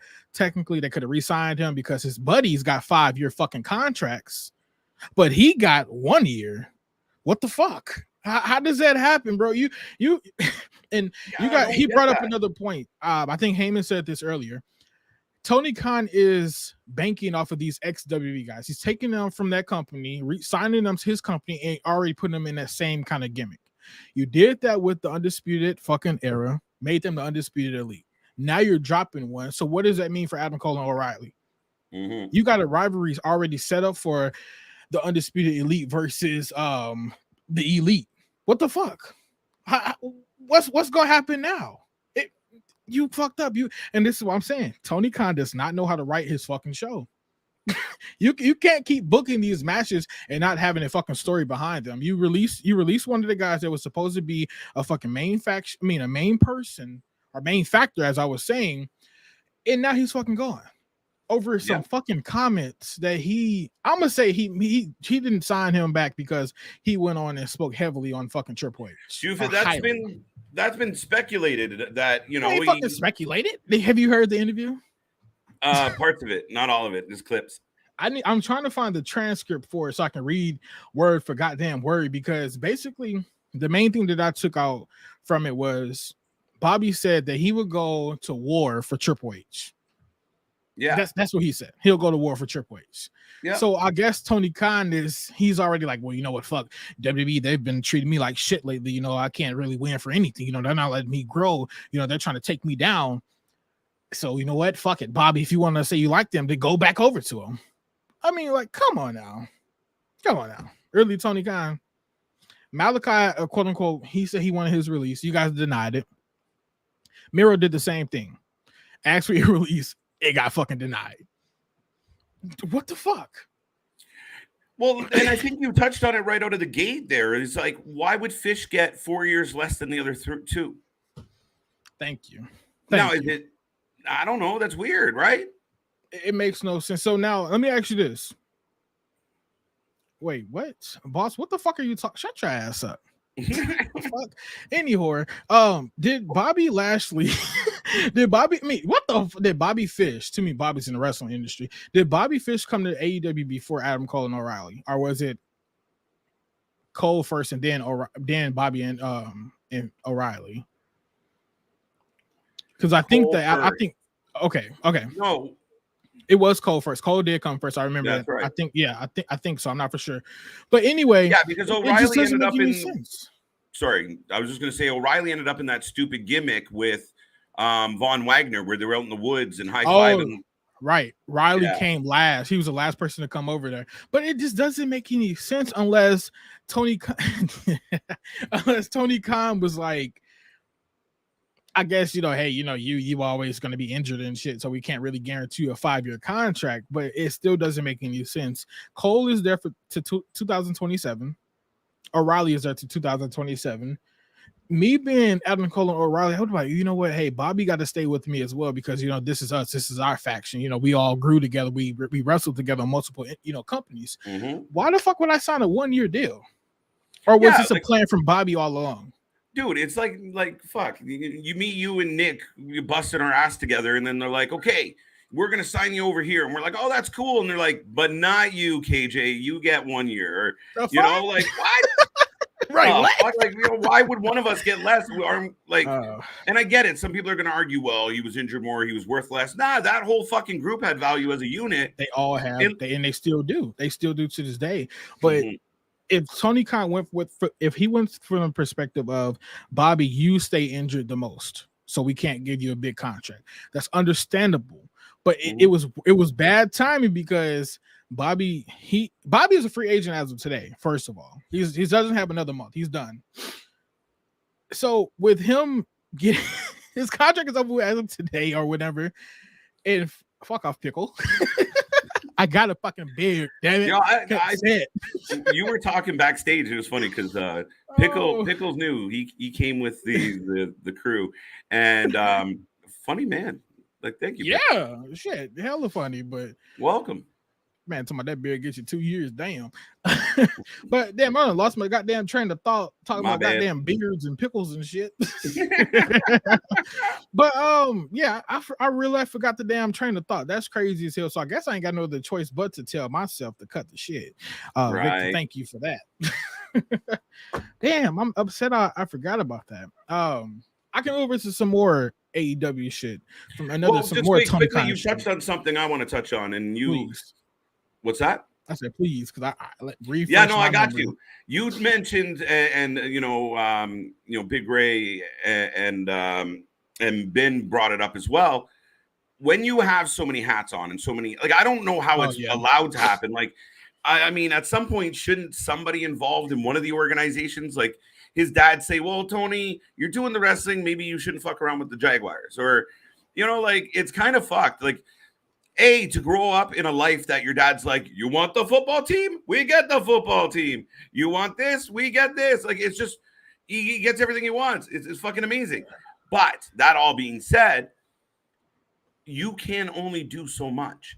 Yeah. Right? And dude, we run a fucking upstart YouTube channel. And when you initially came on board, we were trying to do everything. We were trying to do fucking this and that and this. And then we were like, fuck it. But let's just do what we're good at. Right? We'll get there. And that's kind of what it feels like with Tony of like, I'm running ROH. I'm doing this. No, dude, you can't. Things slip through the cracks. And that's $4 million on a shitty game too. He just fucking up, bro. He is really truly fucking up. And honestly, I don't know if WWE was this horrible where we really just didn't see the shit. You know, maybe this is how they've been running, and maybe we've never seen this shit. No, let me give y'all a disclosure right quick as well. Everybody in the comment section, I see y'all comments. I'm just going on the rampage. I'm gonna click on them. Promise you, we're gonna answer y'all questions. Don't think we're ignoring y'all. I see them. I'm reading portions of them, as y'all can tell. Y'all fucking taking my damn train of thought away. Right. But you love the game, oh brother. Wait, how do we even have that opinion? Yeah, I only saw a couple cartoons of it. Right. I mean, but if that's your style of video games, that I understand. That's not my style of video games. I love the WWE version. Why? Because it's more realistic. I won't say I love WWE style. I love 2K basically, because 2K has the realistic, the realistic versions of every goddamn thing. That's what I want to see. Yeah, they look like themselves on AEW, but they look like a bunch of fucking buff ass midgets. Basically, I don't like it. Yeah. So anyway, Yo, speaking of the game, quickly, I'll let you jump on this. Dale points out that FTR is not in the new game. What the fuck? I don't blame them, because I personally, if I was FTR, I would tell them, don't put me in this shitty game. Is that what happened though? Like, I thought they were omitted, not that they said no, we don't want in there. Man, they probably got removed. I don't know why they would get removed. I don't know what really happened or why they're not in the game, but I don't blame them for not being in the game. I mean, fuck it. I just point out that they're the best tag team in the world. Mm-hmm. But that's how, like, you remember how Tommaso Ciampa said that? Remember how Tommaso Ciampa did? He was like, don't put me in the game. I'm gonna fucking heal. I'm gonna play this shit. Don't put me in there. So I'm like, yeah, fuck it. Elizabeth, or you figure it out. Thank you for being here. Welcome to the channel. Good rants. You came to the good place, because you'll get lots of rants here between the three of us. Now, I'm going to jump into this topic right here, because this truly pissed me all the way off. All right. Tony Khan was asked to compare Thunder Rosa's injury segment versus CM Punk's injury segment. Okay. Thunder Rosa got 30 seconds to promote her injury. CM Punk got 8 minutes. 8. They asked Tony Khan, they said, why did Thunder Rosa get 30 seconds and CM Punk got 8 minutes? He quote unquote said, are you really asking me to compare Thunder Rosa to CM Punk? Wow. He said that out loud? Yes. He said that shit. What the fuck, bro? You can't say shit like that. You cannot. It doesn't matter. Oh, my brother. It does not matter I don't give a fuck who you are. You can be fucking the president of the United States. If my fucking women's champion at that is injured, I have to give her a spot because she is a leader of my show. What the fuck? You can't make that comment for exactly the reason you just said, CJ, is the fact is that's your fucking champion. It wasn't fucking Tay Conti that said, "Oh, can you compare CM Punk to Tay Conti?" She's understandable. That's understandable. That's understandable for somebody that's not a fucking champion. But Thunder Rosa is your women's champion. You give this lady 30 seconds, but you give Punk 8 minutes. And we're gonna have people say, yeah, well, CM Punk is bigger than Thunder Rosa. It doesn't matter. CM Punk is not the champion. CM Punk is not the champion. Right. But that's why when you got people that are pumping the tires and they constantly tell the audience, Punk's a superstar. Oh my God, we love Punk. And that's what the fan base believes in, and that's how it's supposed to work. But when you say, well, Thunder Rosa, I can't compare them to. It's only Thunder Rosa. That's a I'm here. What the fuck? This is dumb. I'm confused. I'm here. What do you mean you're here? Not to me. You're not. Bro, okay, my camera is switching over. It went from a virtual camera to the real hard cam. This shit is so goddamn weird. The artist formerly known as Lawrence Weaver. Rosa got backstage heat right now, if you believe it. But she ain't CM Punk. She's been complaining for a minute now. You can't blame you. I don't like Thunder Rosa. No, I don't like her title reign. Let me get that straight. I don't like her title reign. But you cannot blame her for complaining because she's not getting enough TV time. She should.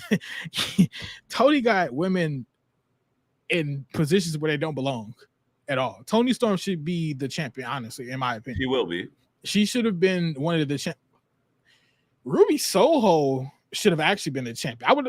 Ruby Soho, Toni Storm are either still DMD. Those three people should have still been the champ. One of those girls should be the champion as of right now. The reason why is because their names is already big enough. and then if you put them in other matches with people, they can lose all they want to. You are now officially building and building and building and building your women's roster. Like, you have to build them, because now AEW is nothing more but a glorified indies wrestling show, and that's exactly what it's going to stay as. And I kid you not, guys, I used to love AEW. I promise you I used to love it, but ever since Hunter changed over and ever since all this AEW news has been coming out, I'm just saying, what the fuck is going on? Because I'm seeing too much shit. I should not see people talking about they want to get released. I should not see your champions complaining. I should not see the IWGP, the goddamn Ring of Honor champions, on your biggest tag team.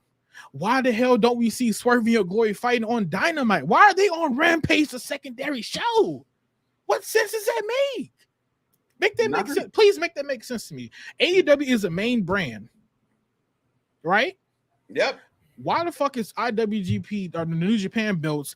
That's the New Japan belts, right? Yep. Why the fuck are they on AEW? Why the fuck is Ring of Honor on AEW? That shit right there is immediately second carded, because AEW is All Elite Wrestling. Dynamite is my main fucking show. Why is my main champions not on my show?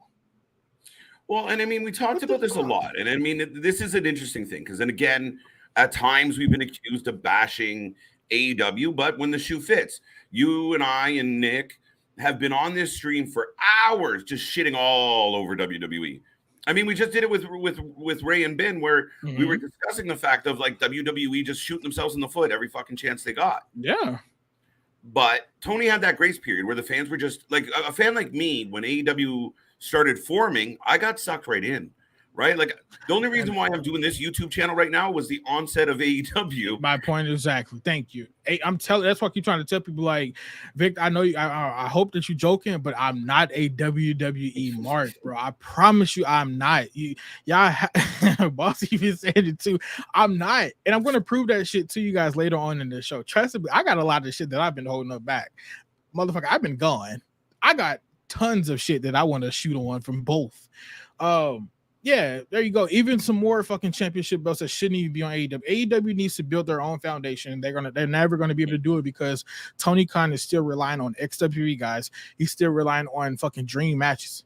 Somebody said this, I think it was on Fightful, I think so, on their podcast or whatever. After AEW, no, it was Jobber's Tears. They said that. Sorry about that. They said after AEW does all of the dream matches, what is left for them to do? I think that became the problem. I think that's you run out of, when you are just focused on matches. You're like we talked about. You're booking, so you book a bunch of matches that look good on paper. Oh, this one's gonna fight that one. This guy's gonna fight that one. You know, It's just matches, and that's kind of how we felt about All Out. And he explained there were some delays due to injury, so we forgive. I really hope All Out is all it's supposed to be, but CJ, like, it literally is a case of not really having anything outside of the hot shotting. To me, and fans, if you're in the chat right now, and I know Nick's coming back, he's going to speak to it as well. I want your opinion, CJ, everyone's opinion. Did Forbidden Door, that few week period leading to Forbidden Door, kind of hurt the momentum of AEW that they haven't seemed to get back since then? I think it was bigger. I think that it was already going down. I think that ever since Cody left, it went down. Oh, okay. And the only reason I say this is because that's when I personally started to see change. Forbidden Door was a big show on the paper. Yeah. But when it actually came out, it wasn't all that at all. Because why? Because we've seen 95% of that shit on a Dynamite. AEW doesn't know how to run a actual live weekly show. They only know how to put on pay-per-views. And I want somebody to tell me that, no, you just don't know the difference between a good wrestling show versus a pay-per-view. Motherfucker, no, it's not that. I shouldn't be seeing these exotic matches on a Dynamite at all. No. Because these, like, the ladder matches are okay on the show.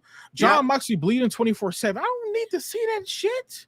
Listen, why are you bleeding every single match? Like y'all said, a fucking piece of paper fly on this dude. He's fucking bleeding. Right. Watch paper mache. Right. Yeah, exactly. Hold on. I got to find the setup here. Where is it? No, I gotta change the setting because I had it locked. Oh, there we go. Wait. But yeah, no, absolutely. John Moxley has a paper mache forehead, and like I've been saying, that there's no reason that we should be getting all of these main event pay-per-view matches on on free TV. You're just like I said on stream, literally when we were getting Ospreay and United Empire versus the Bucks and Omega. I said, Tony, if you don't want my money, that's fine. I'll take it. I'll keep it gladly. But I mean, shit. I'm telling you, bro, on All Elite, on All Out, sorry, the trios belt could have simply been a triple threat match for those belts. It would have worked perfectly. I know y'all realize I've been booking a lot of triple threat matches. Yeah, I know every time I've been saying triple threat. If you want to have a good show, the Elite. What's the guys from New Japan called? United Empire. The United Empire versus the Undisputed Elite. Tell me that's not a fucking instant 7-star match. No, you do that as your tournament, and you add in House of Black. You separate that, and you even them two. It don't even matter because now you got two people on the show. We all know who's going to win the goddamn match on Friday. Well, that's why you see Malachi asking for his release and everything. Shit, I just went under fucking Evil Uno and Hungy Johnny. Yeah, is that not grounds for release instantly? Like that's like Wait, you're supposed to be building me up. Like this is the guy that WWE at one point looked like as the next Undertaker. And you have him losing to fucking Evil Uno and Johnny pinned by a potato. No offense to them, absolutely. But you have to deal with the guys as you've booked them. You've booked Evil Uno or you've booked the Dark Order to look like the Dork Order. So when you have them get a sneaky roll-up win on the House of Black, well, shit, now you made them look worse than even the Dark Order. And I blame that Darby Allin. Sorry, Ketchup, but that Darby Allin match, ever since that happened, ever since Brody got beat, it's been done with for House of Black. They're not seeing. Yeah, the gimmick is totally fine, and I'm gonna loop this right here into with this easily. The gimmick is fine, but the wrestling, the way that they've been actually booked, has been complete shit. Bring over Bray Wyatt to that shit, and tell me that same stuff that's happened to House of Black won't happen to Wyatt. Tell me. Oh, that's the thing. Yeah, that would don't fit. Like, Bray Wyatt would debut, and everybody would go, "Oh my God, Bray's here!" And then he'd go have 6 matches on Dark. You're like, what? It's fine to have dark matches because that's okay. It's right, but I mean, yeah, I understand what you're saying, but I'm a big name, But if you put Bray Wyatt on Dark, then something's really wrong with you. Like, if CM Punk is on Dark one day. Yeah, no, but I was exaggerating. I don't mind the big names going to do a dark match or two and putting, working with young guys. I have no problem. I know people freaked out when Jeff Hardy did it. Shut up. He wanted to. He wouldn't have done it if he didn't want to. He didn't know where he was anyways after his driving and all of that. So. But I still have an issue, and we've talked about this several times. Like, he didn't know where he was going. CM Punk, comes in, and you want to see CM Punk take on the best guys out there, and it was that slow build where people were like, "All right, we're over it." Yeah. Well, go ahead. Sorry, Nick. What I was going to say originally, because I got sidetracked, was I think this is the problem when the guys making the decisions, the guys that are closest to the boss. We saw in the WWE for years, Vince, Bruce, Johnny Ace, bad decisions because they all just talk to each other and they think they're fucking wonderful. Yeah, fart jokes. Let's do fart jokes. AEW's got the same problem. So when they're sitting in a room and the EVPs are like, we're going to win the belts. We want to win it off our buddies, the Dark Order and Page. We'll work him in and fuck all the other teams. And that's what they did. They buried the fucking tag team division until they got booed out of it. And then they went off into the trios thing. And they're going to do the same thing there where you're burying good trios teams for you're not putting over the best talent. You're putting over your favorite talent. Thank you. Fucking bad. Yep. You're putting over the talent that has creative control. It's like it's deeper than that at this point. It's truly deeper than that. If there's anybody in that company that has Tony Khan's ear, it's absolutely the Elite. Tony Khan even stated that he would do anything for ratings. What the fuck? This man. But Tony Khan legit said he would do anything for the rating. It don't matter. Dale just made a comment here. He said AEW stayed at 1 million views. I was surprised at that, but at the same time, I wasn't. Why? Because he had his 2 biggest guys on the show. He brought CM Punk back. He brought fucking Moxley back. Of course, he was going to pop 1 million. I mean, come on now, we know that. But if you can't take those guys off and pop 1 million, what do you really have of a company? Right, you have a high ceiling, you have a high top, but you have no sort of depth. You have nothing following that up, and that's the thing is they had to give away Moxley versus Punk on Dynamite. That had all of us literally on stream watching it, just saying, "What the fuck are we watching?" And then, great, now they've managed to salvage it and sell us on it. But how much more would that have gone over if Punk was never cleared until the time he picks up that contract, and then we're gonna get the fucking unification match? It was a debate of Punk was going to have to vacate because he's still hurt, and so Moxley was still looking for an opponent. And then we have everything that we had play out on Dynamite. Absolutely, I would be 10 times more invested. They kind of sold me on it on Wednesday, but if they did it that way, absolutely shut up and take my money. Yep. And I want to bring this up since we are already, I'm gonna go back. I'm gonna switch something right quick. Going back to the Thunder Rosa and CM Punk situation. This is a quote directly from Tony Khan. This was during his all-out media call he did about Thunder Rosa. He said, "I strongly disagree with that." He said, I very strongly disagree with that. I give the TV time based on what I believe is going to draw the most ratings. Red flag number 1. Well, I was going to say, well, you're wrong, Tony. Well, you're wrong. Red flag number 1, bro. You just shitted on your damn women's champion just like that. So you telling me Thunder Rosa can't get you any ratings? If not, why the hell is she your champion? Why? Bro, well, go back into like the whole Hangman situation of Hangman. He was shitty. That situation, by the time that they had reached the finality with that storyline, they had already signed Punk. They had already signed this person, that person, that they had brought in people that are going to overshadow that. But they still had to follow it up because they have that sense of loyalty that they don't want to go with what's actually hot, that they have to keep everybody happy. Everybody gets over. Everybody play nice. I've said it for the longest time. It's Tony Khan playing with action figures. This shit is terrible, man. It's terrible. And I hate that I'm reading this quote because it's truly it's sad. It's sad to come from a wrestling owner, somebody that's previously shitted on another woman that he released last year, Big Swole. He simply said, "Oh, she just couldn't fucking wrestle." Like, okay, if she couldn't wrestle, you signed her, obviously. So you need to do what a boss is going to do. Do what WWE does, and I hate to really resemble, like bring them both up and compare them. WWE, if they have a bad talent, they're not going to just immediately drop them. If like Omos Center. Thank you. Omos can't wrestle. Where's his big asset? Performance Center. All the NXT NIL people, where they at? Performance Center. Everybody that doesn't know how to do shit, Performance Center. If you can wrestle a little bit, main event. AEW needs to do this. They have AEW Dark Elevation. And now if it was another backstory where it's like, oh yeah, Big Swole, she just, we tried it. She had a bad attitude. It's understandable. But Tony Khan just came on social media and said, oh, she couldn't wrestle. And you hear the stories too to where with Tony Khan, if he just stops texting people, that's how you know you're not getting renewed, is that Tony just stopped texting you. Like how we have already talked about the guy that hugs everybody. Like, he wants to know what they smell like. The fact that he basically acts like he's playing with action figures, and now we've got him acting like a jealous ex-girlfriend if he ghosts you, if he's thinks you can't get over, I guess. Yeah. Now Frank Pickle Barrel ass. I've always wanted to say your name out loud now. He said they said stop. Sorry, these girls are not good enough. Put some responsibility on an individual. Now, Frank, trust me. I've already said Thunder Rosa is shit. We called out what was it? I can't remember. It was Sheeta and Jamie Hayter last night, to where there was a botch that they managed to make it somehow look good, to where she planted Jamie Hayter's head right into the mat. Man, but like I said, with Big Swole, I mean, Tony Khan, he knew who he was signing. He obviously did his research, or he entrusted somebody else to make the right decision.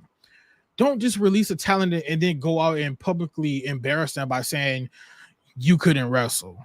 He did the same thing similar to Leo Rush. I mean, no, Leo Rush got himself in a little pickle, but it was understandable. You got to stand up for somebody in the company without being afraid to, get that kickback. But Tony, just going back to Tony Khan, Big Swole, and Thunder Rosa. Come on now. If they can't wrestle, Thunder Rosa shouldn't be the damn champion. Well, this sums it up right there. Nerd Billion. That's true. Your microphone just broke up so goddamn hard. Uh-oh. Can you hear me? I can hear you. I got an echo in the back. What the hell was that? Yeah, no, I didn't know if that was near you. Am I good? I think so. I think it may have been me. I don't fucking know. I don't shit. All right, but Nerd Billionaires are odd. Well, and I want to just touch on a couple here that I saw real quick. Oh yeah, definitely. I just seen some big ass comments. They just skipped over. Well, no, I was even because we had I guess reported. Edwards said that MJF is getting, I guess, reported as being the wild card in the ladder match at All Out. Yes. If they do that, have him beat Punk after Punk wins in Chicago. I still have been saying for the longest time, MJF needs to be involved in there, whether it's he wins it through the ladder match, whether he just comes out of the crowd, whatever. He needs to be involved in that. I'm happy that Lawrence, you said that, because I've been preaching on this channel. If Tony doesn't bring MJF at All Out, he has one other show to bring him, and that's the show after All Out. If you do not pull the trick on him, basically Mania or the Raw after Mania. Yeah, if you don't do it, then don't bring him back at all. It's fucking waste of time. But even him being in the Casino Battle Royal, the biggest names I've seen in that Battle Royal right now is Claudio, Donnie Martin, Penta, Ray Phoenix, Roosh, Willa Yuta, and then that's it. Those are the biggest names I've seen. We got a preview last night, but still, if they add MJF as, say, the Joker, and the winner gets a contract opportunity of their choosing, like it's basically kind of their Money in the Bank. So imagine he turns around and cashes it in on the main event. After Punk's rallied everybody he's back as the underdog somehow. CM Punk's the underdog in 2022 in AEW. In Chicago, of all places, too.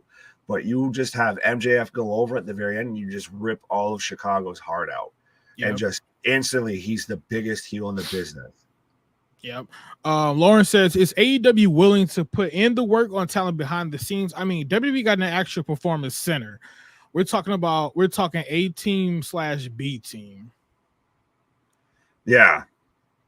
They should be, but I don't know, man. AEW gonna do what they got to do, and that's the bad thing about it. I mean, well, it's they still have a chance to move. They still have a chance to respond and everything. It's just they need to get their shit together. They need some form of a creative team. Shit, we basically had a fucking creative team on earlier.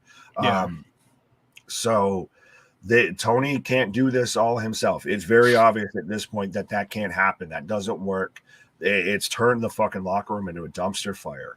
So he needs people around him that are not just glad-handed yes men, that are just there, are the EVPs that are there because they want to get their stuff over, that are actually there of, no, this is what's actually going to get over. Yeah, it's weird, man. But I'm going to go ahead and touch into the last AEW topic that I currently have up right now, and that's going to be CM Punk versus Jon Moxley #2. We've already touched bases on it pretty much, but my biggest question for you guys on yesterday's show when I wasn't on was, if CM Punk wins, then what? Not saying who's next, but what the fuck did that match on Dynamite mean? I've been asking myself that since that match happened, even if no matter which way they spun it, I mean, they managed, like I said, they managed to salvage it, but even if you could have done it much better and not had that match.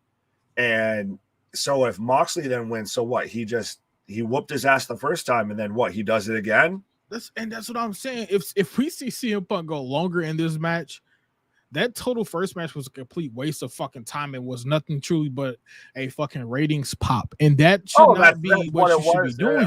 Anyways, that's very clear that's what it was. It's fucking bad. It's bad. Brandon, I'll give them credit. They did put it at. I did like that they did it at the start of the second hour, and it had a 60-minute time limit because of the way you're putting there. Of hey, We don't know how long this is going to go. But for it to be like a 3-minute match, they just barely went past that. They avoided 3-minute warning. They avoided Rosie and Jamal and Eric Bischoff. But for it to be all of that and to end the way that it ended, like, was that all just to get us to where we are now? Because you could have done that without giving us a sample. We didn't need the sample. We were sold. No. Yep. And that's what I'm saying. If we would have got like, I have to book it again, a fucking triple threat person to come in and interject themselves, MJF. If he would have been coming out, you know, in that Dynamite where they had the match at, it would have been perfect because we would have had a match. I would just, I don't even fuck the match. Just have this dude come out. And then on the show yesterday, fucking promos from all three guys would have built up the all out match. Simple as that. You get that segment, like I know WWE's had it before, to where you have a one guy in each turn, like kind of in each corner, and they're just cutting promos all at each other, and then it ends up to where it's just complete melee. And say that's how you end the show. Absolutely, I'm book it. I'm sold. But and even then, when Moxley sits there and drops the contract of here's an open challenge of anybody who signs this, it's already signed by me. It's a title match. That you're telling me that there wasn't a log jam at Gorilla trying to get out there? Like, I get disbelief, but really, that shit was terrible. I just hate the way that they did that shit, and everything that they've been doing, like their recent go home shows has been shit. WWE has done shit shows as well all damn day. Come on now. But right, you already heard it from Ray and Ben that we ain't marks, so don't even hit us with that. Shit just terrible. We know what we're talking about. We're not just we're not a yes men for a certain company. I want to move over to the damn WWE, but I can't because Batman isn't fucking here. But I'm gonna ask you this. Ask everybody else this as well. I'm gonna tell you this, and you can tell me if I'm wrong or not. On this match card at All Out, there's only one match that has been long-term booked, and that's Jade Cargill versus Athena. What? No, the longest one that's been booked is Christian versus Jungle Boy, which even that little interview segment, it was a blink and you miss it. How was that the longest one that's been booked? Because they just started. How long those two have been together? That you can't count it like that because they haven't been feuding. Well, no, the longest rivalry. He turned before Athena debuted. So what? Yeah. See, got him. I don't know, bro. That Jade Cargill. Either way, but still, either way, I get your point of those should not be the two longest booked stories going into that show, just like we were talking about with Ben of that. No, you actually need to have a long-term story. You need to have stuff written out months in advance, not days in advance, not hours. Hold on, Franks. I'm sorry, but I'm gonna have to ask you to cut the shit. Jade is not bad. What are you talking about? She's a baddie. Right, she's a fucking baddie. Let's see. Yeah, Dale dropping my ratings in that chat. Damn it. No. But I mean, yeah, okay, whatever. Fuck it. Yeah, I guess they were the longest one. Fuck it. But those aren't your biggest matches. Like I told you the other day, I was only interested in a couple matches, and then I heard you guys talking about now I'm interested in more because of the Moxley shit. Fuck that match. And I saw today too that the Eddie Kingston Ishii match it isn't going to move the needle. That it still placates to that same hardcore audience. I mean, granted, I'm still here for it. I still want to watch it. It's not even on the card. But it's not even on the card. What? It's on the pre-show. Right. It's not on the card. It's there to compete with Stand and Deliver, but you're telling me you couldn't have sat there and had played into the whole real life situation with Sammy? I think that they could have gotten along, done enough to get along, and play into that a little bit. At least give us the match. They too scared, man, and that's their problem. They have to, and this is what I'm telling you as well. Why the fuck won't they move to a different state for these pay-per-views? I'm tired of them being in Chicago. Go the fuck elsewhere. Who gives a shit? Like, you can't tell me that because their only bell cow, their only draw is CM Punk. He's the only one that cracks over 1 million. So CM Punk leaves, Kenny Omega leaves, Adam Cole leaves. Who the fuck do they have? What ratings do they have on that show? None. I mean, they don't have much to begin with. We've already proved that Kenny and the Bucks in the main event each week doesn't move the needle. And now you got Moxley and Punk as your biggest hope. but it doesn't seem to be getting anywhere.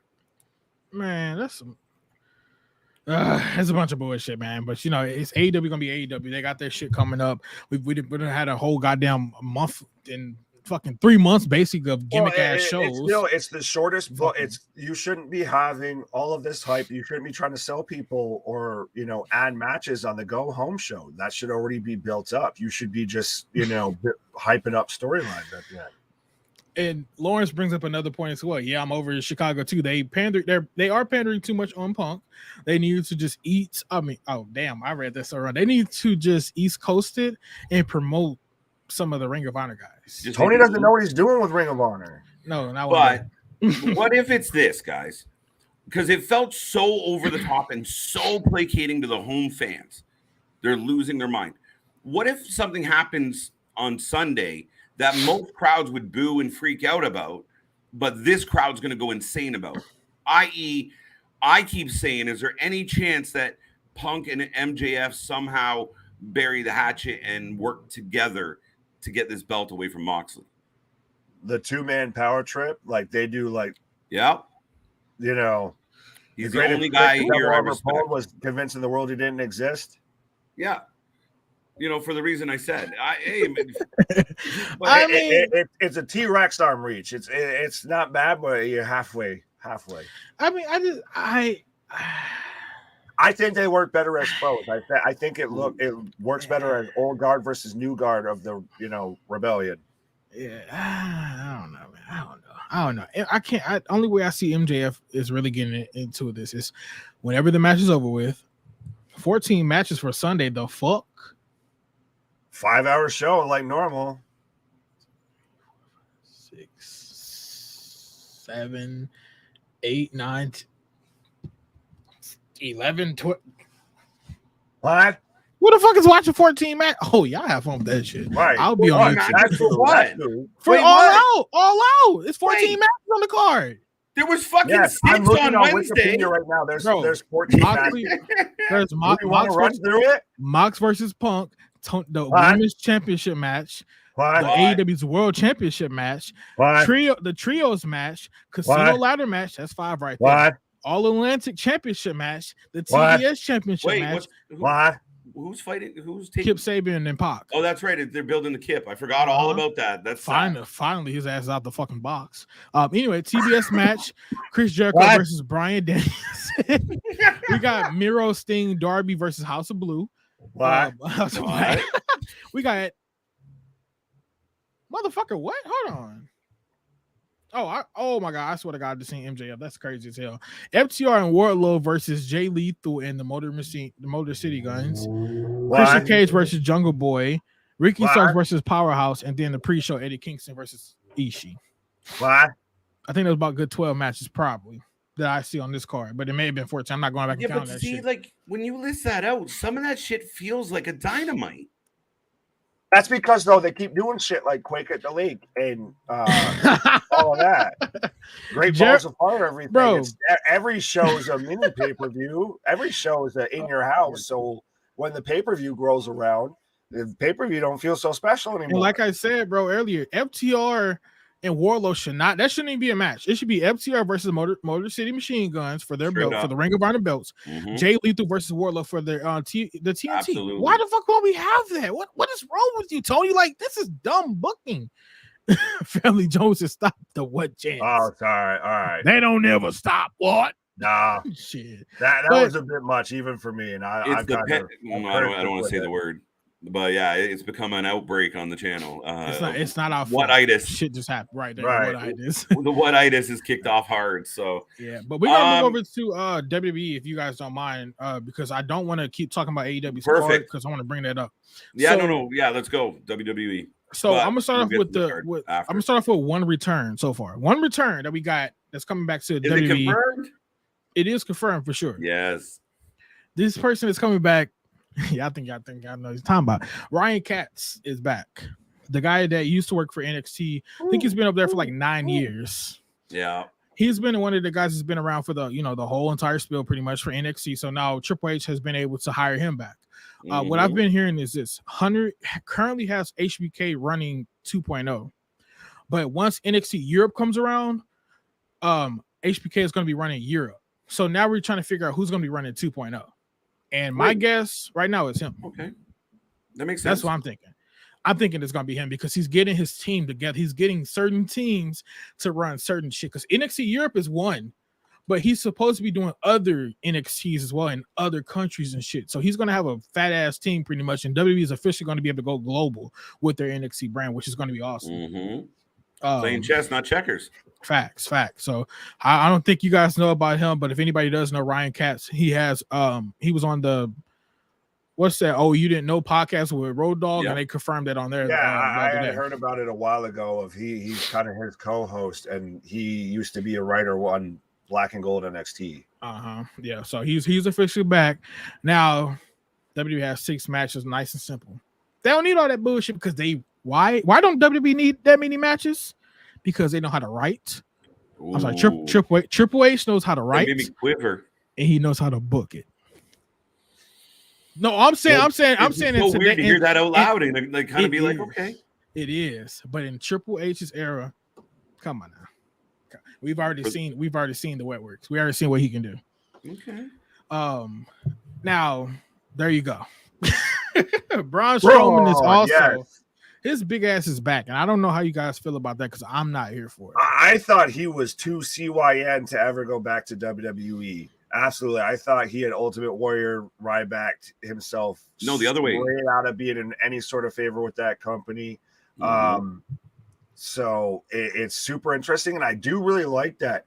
It seems like the second we hear about a name that is coming back, they're signed. Like we just heard the same day about Cross coming back. Granted, we'd already been talking about it, but and then he shows up on SmackDown. Same thing with Dexter. I know what you're doing. I see it. I'm going to acknowledge it in a minute. But it's even with Braun, like we just heard about him coming back like this morning, and now we're already getting a date when he's coming back. Mm-hmm. Yeah, I mean, with Strowman, I mean, it's interesting. And I know, CJ, you're saying the money, but the interesting part was my thought was, did the WWE want him back? What do you mean? Well, like, did they want him to come back into the fold? Like, but prior to you didn't hear that? You didn't hear the news? They want him. They wanted him back. No, we heard that. What the fuck are you talking about? You talking about are you talking about the WWE Galaxy or the WWE Universe? Before that came out. Time out. Reverse. Objection. Hearsay. Slide to the left. Slide to the right. What I'm saying is, prior to him signing, I wasn't sure that the WWE would be interested in actually going this route. They've actually brought him back, signed him. I didn't think that was going to happen from the WWE's perspective. I'm sure I was confident that he would love to jump at that paycheck or that opportunity, that stage. I didn't know that Triple H would necessarily offer him a contract, but they did. I was surprised. Why not? Why wouldn't you think he was a big dick? Yeah, that's true. I mean, I didn't mean to put that comment up as you said that. That's funny as hell.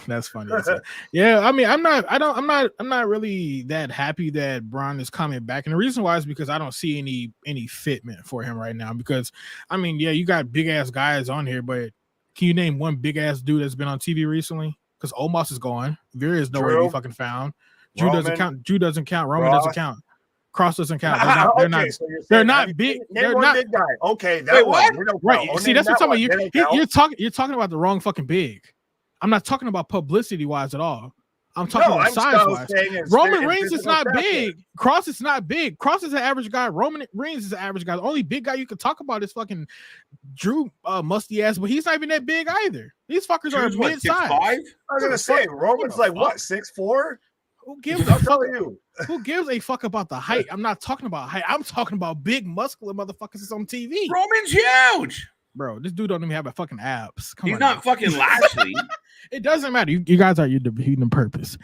If you put Roman Reigns in a match with Braun Strowman, they don't look like they should be in a ring together.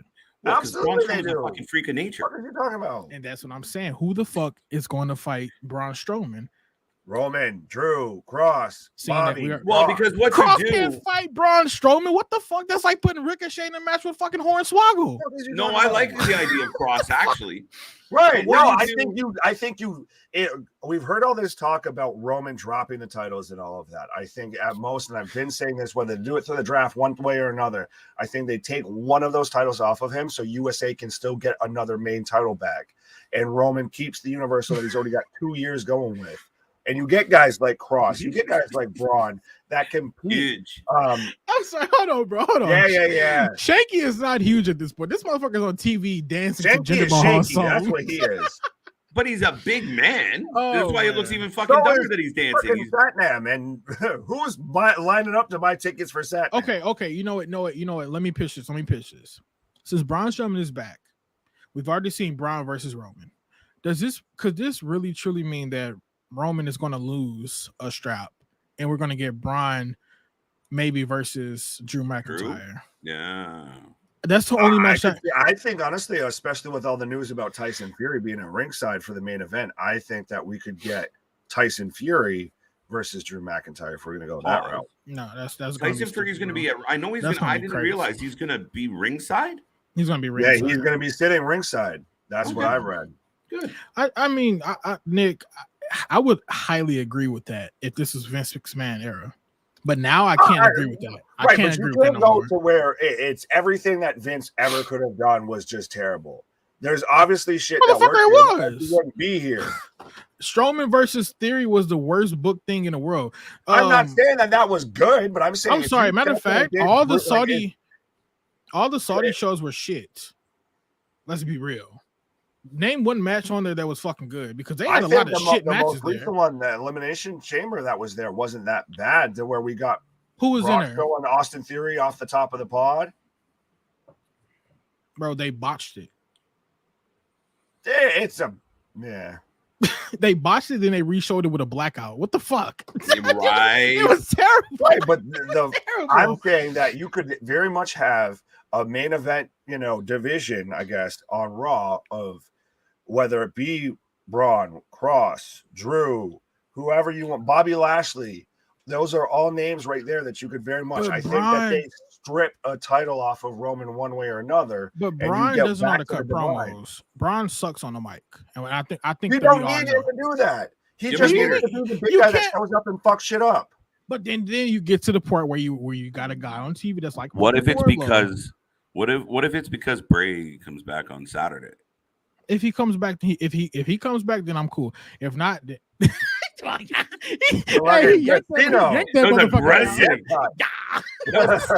not a reaching. Oh man, that's fucking crazy as hell. But I'm just saying, like, you can't. Who can you really put in the ring with Braun Strowman? And then let me ask you this as well: Braun comes back, are you immediately put him in the main event?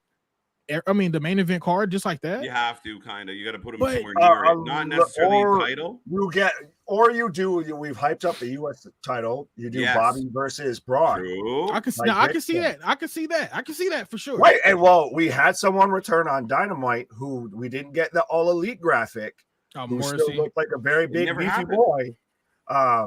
So we could still get W. Morrissey to come over. We didn't get the All Elite graphic getting tweeted out and everything after that. It never happened. Now, rumor is he's going to do more shows for AEW, but nothing official. Yeah. Right. Quickly, just Victor. I was drinking a lovely Tim Hortons beverage. That's for the Americans out there. That's like Canadian Dunkin' Donuts. Oh, absolutely. I grew up with Timmy's versus Dunkin's now that I'm fucking consumed with in New England. It's better. It's addicting. It's not good. It's like crack. Now, this is the other report that I've seen in the news also. Is Roman Reigns over? Is who? Is Roman Reigns over with? Is he done? Not until after Mania 39. There's literally people are reporting simply the fact that he's going to lose something Saturday. Wait, is he done as in over, or is he over as in like over? You see what I did with his name, right? He's going to lose his temper. He's going to lose his cool. He's going to lose his cell phone. He's going to lose his drink. What? He's going to lose something. What? We literally were just talking about how people put stuff out there just because it's clickbait. What the fuck are you? What are you talking about? What are you talking about? You said that Roman Reigns is going to lose something on Sunday. That's what's being reported. Nick, come on. Yes, I know what you're saying. I'm saying that he's going to lose something. I'm not saying these dumb fucks on the internet are saying it.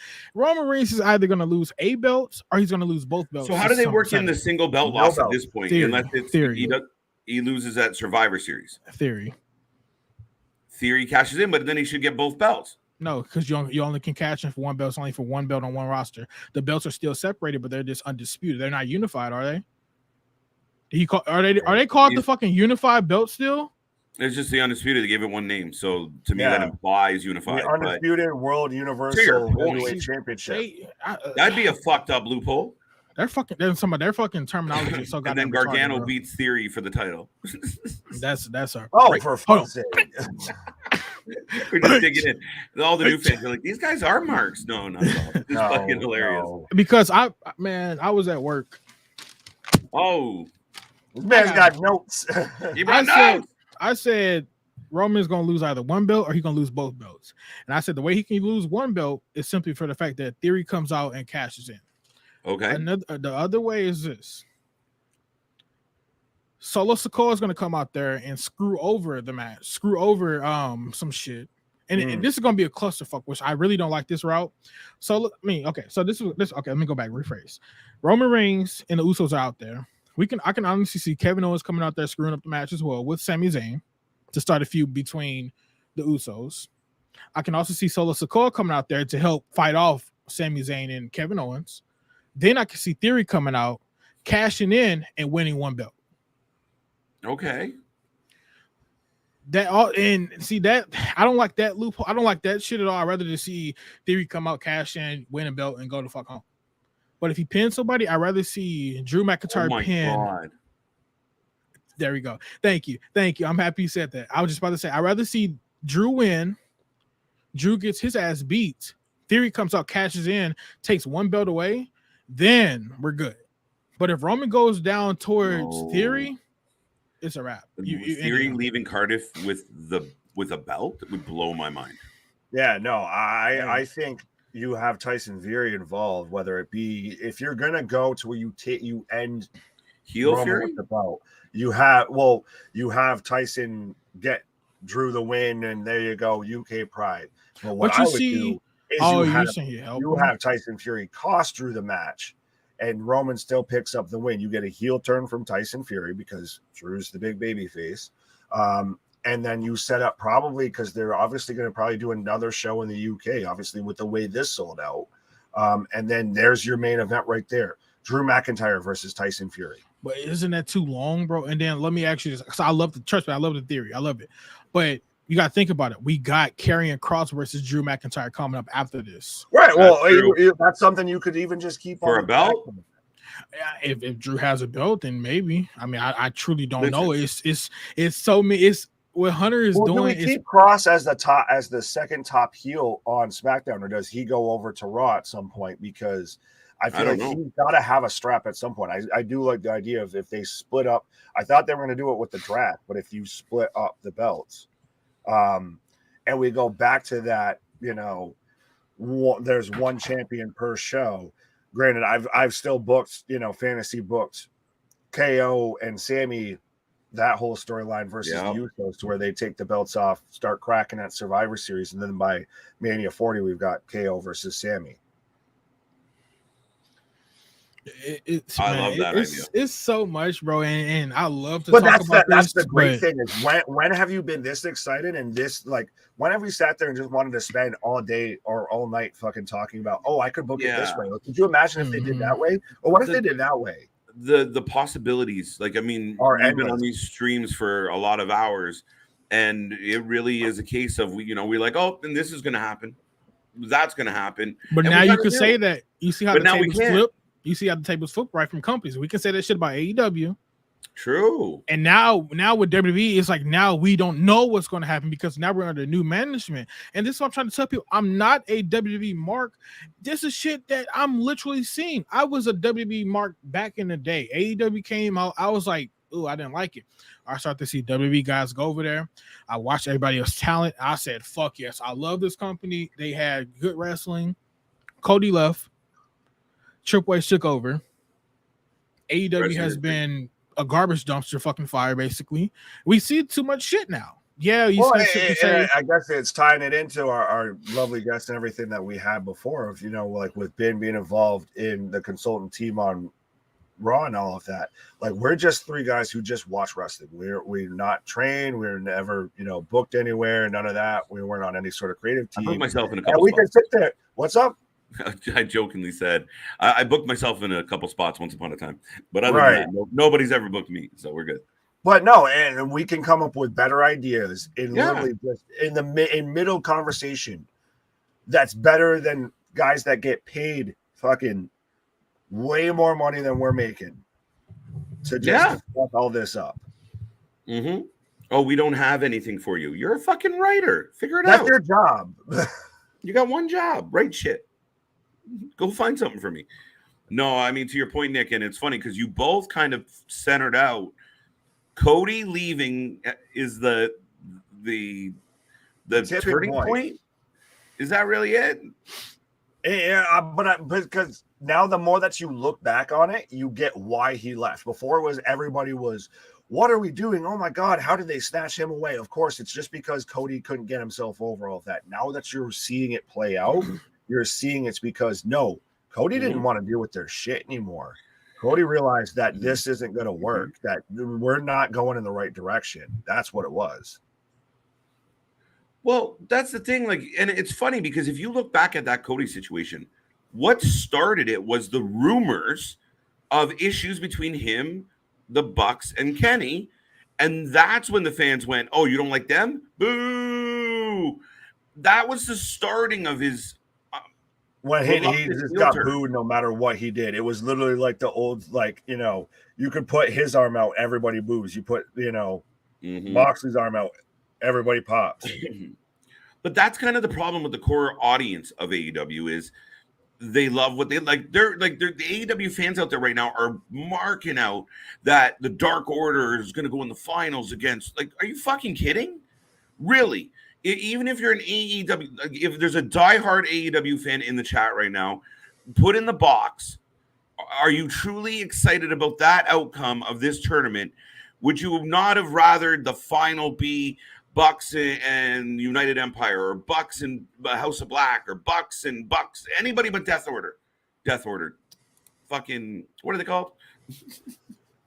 Oh, Dark Order. Dark Order. The death of me. So, you guys, what are your thoughts? What? Shit. What? Well, no, I think I think you were saying there. I think we both just kind of reach a conclusion of just it's sad the way that they're booking. They placate to that hardcore, that niche audience. They don't want to try and expand beyond that. I guess they placate to the marks, the dirt sheet, the smart fans, and everything like that. That they'd rather, like I was trying to say before, and I love. Kingston versus Ishii. Trust me, anybody who's watched us for more than 5 seconds knows I'm an Eddie Kingston fan. But we've seen that match already. Yes. For free.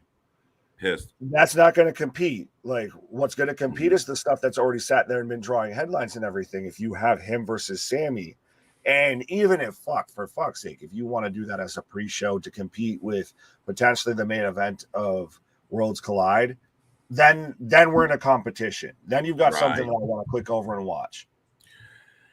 Yes. Now, circling back, CJ, you got something else on the WWE? Yeah, last thing I got so far is now that Solo Sikoa is moving up to SmackDown ASAP. So looking forward to seeing him literally on Friday. Not this Friday, but next week's Friday. After the Clash. So I guess it's time for him to come up. I would have liked to see him stay in NXT just a little bit longer, maybe another year. The reason why I say this is because at least he could have won a strap down there, Yeah. He could have been, he could have told his brothers, I'm like, hey, at least I won a main strap or whatever, some shit. But now it's like he's gonna go up. Wait, and and then he's going to, I guess join the bloodline. But there's also been sayings that he may not even join them. He may just be there and still doing his singles run for another year, and then officially join them after the fact. But they're going to have to pull the trigger now. It doesn't make any sense, but at the same time, come on now, why would you want to be under your brothers and your cousins' wing? I'm trying to, I have nothing. Because they're the hottest thing going. It doesn't matter. I can be the hottest thing by myself because now I don't have. Apparently not. You weren't in NXT. He was in NXT under. He should have initially been on the main roster. I think he should have just jumped right into that. But I do like now that we could get the storyline of either he forces Sammy out, and then we get a Sammy versus Solo feud, and that starts to, like I've said before, if it leads to the cracks, we lead to that KO Sammy team up that we've already had teased. Or he kind of comes in as like the Jimmy did when he came back, while Jay was the first one kind of under Roman, and just one of those of like, no, what are we doing? We can, do better on our own, all of that. Like, look at us, all of that, and just tries to pull them away from Roman, and you get the cracks forming underneath Roman. Am I the only one thinking that a guy named Solo shouldn't instantly join a faction? Thank you. Am I overthinking? Well, I think he gets lost then. How does he get lost? How does he get lost? Because then you're still going to have everybody instantly saying, well, wait a second. You're their younger brother, but you don't even want to acknowledge them? It doesn't matter. It's your cousin has a catchphrase called that's acknowledge me, but you won't even act like y'all are related. What? Bray Wyatt and Bo Dallas did it for the longest. That's true. Fuck. Like, shit. No one gives a fuck about Bo Dallas. And nobody gives a fuck about it. Right. Like, what the fuck? We've been asking for Bo. That doesn't make any sense. You want that as like the appetizer before Bray shows up. No, because that's the only reason. If you've ever watched Bo Dallas in NXT, you know that he can actually wrestle. Same with Solo Sikoa. Solo Sikoa has been. He's brought up himself in NXT. That's why he wanted to. Boo-hoo. What do you mean? Boo-hoo. You're right. Boo-hoo. Anyway. Imagine Bo comes back though, and he's got a big beard and long hair and a completely different look to him. What if it's a different Bo Dallas? You mean like B-Team Bo? What? You mean like B-Team Bo? What? B-Team. Go. Yeah, I was like, what the fuck? Yeah, B-Team mode. Okay, got you. Bo. I said B-Team Bo. I still fucked it up. B-Team Bo. Right. See, it's typical NXT. Right? The new Wyatt family. Oh, here we go with the Wyndham 6 now. Let's go on. You guys fantasy book your Wyndham 6. That won't happen. Don't let me in with Sir Jam. That's the thing, KJ. All you got to do is Bo leave. Bo leave. That's it. I mean, we'll see. I don't know. At this point, I haven't. So, what was your moment of the week for this whole wrestling?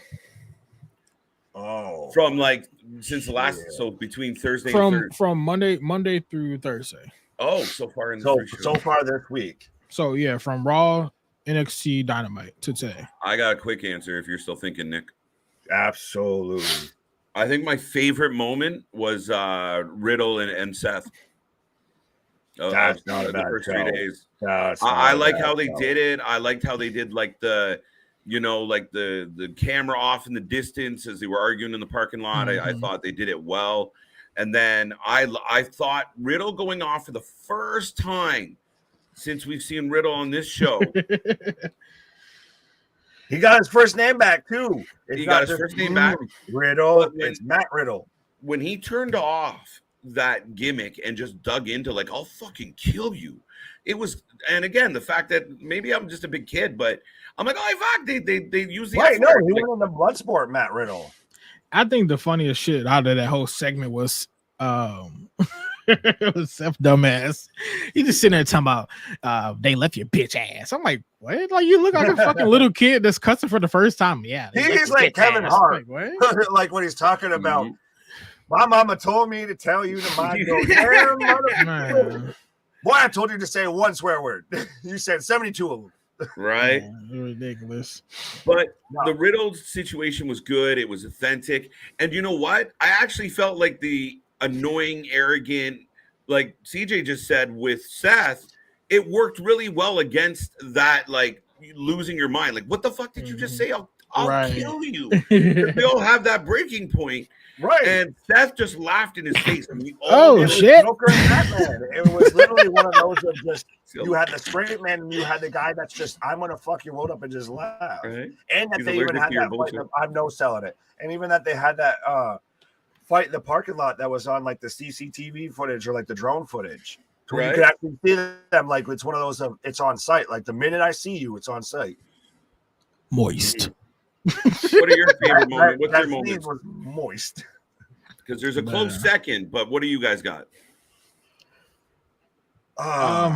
Mine's kind of hard. I had three moments in a week. So go for it. Go for it. I'll find something. You get three? I know. I mean, I had three personally. I'll give myself three. Goddamn, we had three different shows. Monday he's was up. He's got a backlog there. Monday. Damn, what happened? I have one for every day of the week. Yeah, I don't think I'm gonna have. I don't think I got one for Monday. If I have one, it's gonna be that same. We're down to two. I just thought about that shit. I don't think anything happened spectacular on Monday. We're down to two. I'll go ahead and give you. I'll go ahead and give the. I would give the Riddle shit for that as well because I forgot it was something else on Monday that happened. I forgot about it. Something else big. Yeah. So I'll go ahead and give that shit. Tournament? No, fuck that. Never mind. So Riddle shit was on Monday. NXT was obviously Ricochet coming out and challenging Carmelo Hayes. It's going to be a fucking great match. Yeah. Right. And then Wednesday was honestly, surprisingly, it's going to be that CM Punk segment with Ace Steel. That was my moment. That was my three moments for that week. That sold. What was your third one? CEEJAY, we lost our minds. We were when that was happening. Yeah. It sold us on the pay-per-view. Yeah, CM Punk. Yeah, the CM Punk and Ace Steel little segments they had on the show was pretty cool. I mean, shit, we're gonna go to a fourth one. Oh wow, shit. I mean, and this back with AEW though. This was a match, that Kenny Omega match in the you're gonna steal Empire. mine now. That shit was great. That was gonna be mine. Is that no one had mentioned it, and I've been calling for the longest time of a solo match between Ospreay and Omega. Granted, obviously Omega's still banged up, got the tactical turtleneck on. It ain't gonna happen no time too soon. Now he's done working with AEW for a while. He's even put that out. Yeah. But you can't tell me though that match right there shouldn't have been the finals. It should have been 100%. That's why I just said earlier. I said that should have been in the finals. Even that match, and then the match. Sorry, KJ, but the match that they had last week as well was dope as shit. Wicked. Too. I think that match may have taken this one over, honestly. So, I did want to mention something that I know we're going Monday so far. What's happened this week, but I do want to mention the KO promo towards just Sammy specifically, while the Usos are in the ring. And then we had the KO versus Jay match, and Sammy can't hit him with the chair. Mm-hmm. I like that. That was one of my favorite moments. Yeah, no, it was really good, and I like what they're doing with KO. Slow burn. Yeah, but it's about time, and I agree. That CM Punk moment's a really close second to actually. Now that I think about it, it might edge it out, but. That Punk moment was amped because we had no idea what the fuck they were going to do for that main event. And you said, and I said, and CJ said, man, we don't want to see him fight Punk again. And we don't know who he can fight quick time to make good. They found a way to pull us in. They found a way to make it believable. They found a way to make it great. My only beef, if the champion ever signs an open contract and throws it in the ring, somebody else should fucking come out and try and get it at least. Yeah, like I was saying earlier when you were taking a pause, I said there should have been a log jam of people trying to squeeze each other out of Gorilla to just go after it. Right. I honestly thought when he dropped it, I thought we were gonna get MJF because you heard the crowd, right? The crowd was going fucking crazy. I ain't never heard that many MJF. Yeah, so that shit was crazy as is, but. Yeah, man. I mean, hey, you guys got any cut the shit moments? Cut the shit moments. Oh, I got a couple. The contract one was a big one for me. A big one. Go back to that. That was what the fuck. The cut the shit moment for me though is Aaliyah and Raquel Gonzalez are your new women's tag team title holders, and I think if you're trying to bring oh my god wow factor to that division, that wasn't the right choice. Nah. Yeah, that was weird. Well, I do like though what you said about that, to where now it kind of says that someone's might return, spoiler alert, and take those titles off, or this, that, and the third. Like, they can very easily drop those titles versus if Kai and Sky had won them, they're holding them for a while. Yes, I agree. But that's kind of I'm curious to figure out what he's doing with it, because if Control won and then we got the other people to come out, but okay, I see why they didn't win. First of all, I know exactly why they didn't win, because they would have won. Us fans would have been asking for Hunter to do a winner takes all match at the castle. I'm okay with that, So but it wouldn't be at Clash. But they're already fighting though. All three women. True. Bianca Belair. Mm-hmm. Oh shit, no. Oh yeah, it could have worked out that way. Yeah, it could have worked out that way. Yeah. Yeah. I just feel like it was an opportunity. If Control had the belts and Sasha and Naomi come back and everyone's like, oh shit, they're back and they want their belts back. And because of the cheating and the heel shit, they just drag it out, right? And they don't get that belt back. They got to chase it for a minute. Yeah. But I think ultimately Nick, you got to cut the shit moment. Go ahead, you go first. It's your shit. No, I already cut the shit.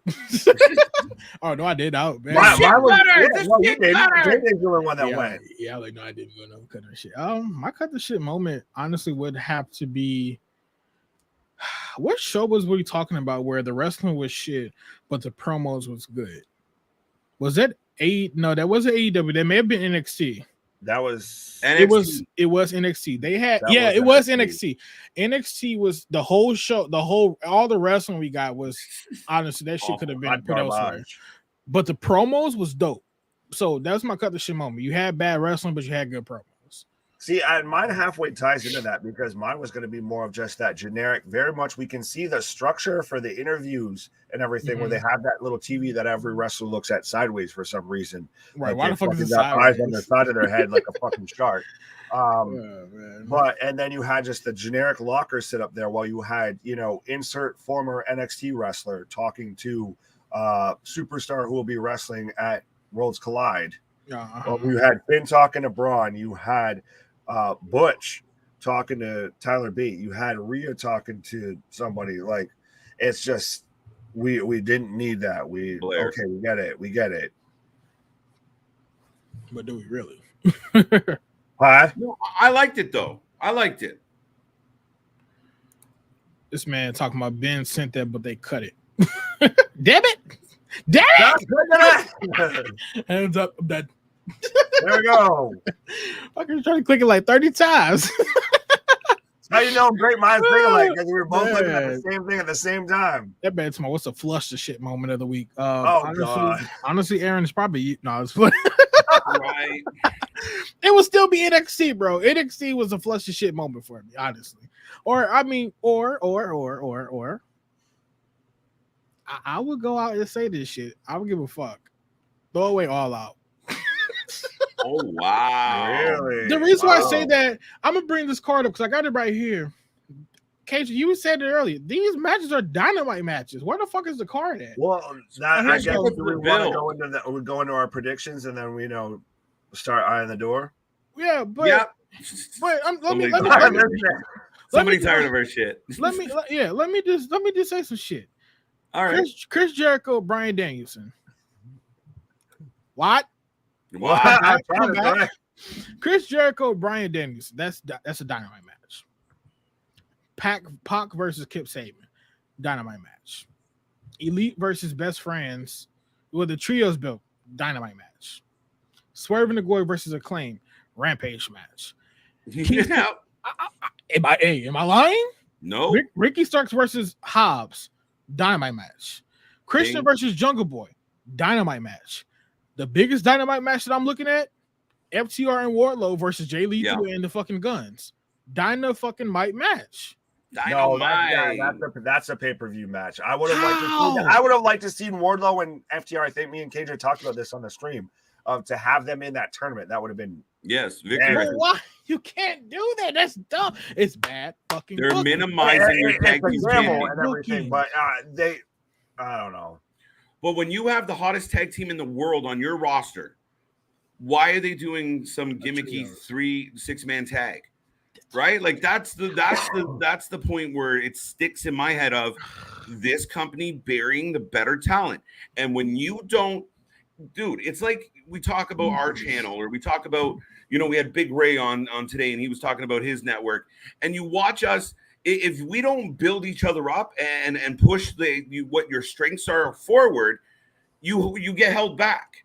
And we've seen that before in those areas where if you're trying to highlight your weakest element, you never advance. You got to bring that bottom up. You're telling me, though, that you don't think that that's going to be a good match?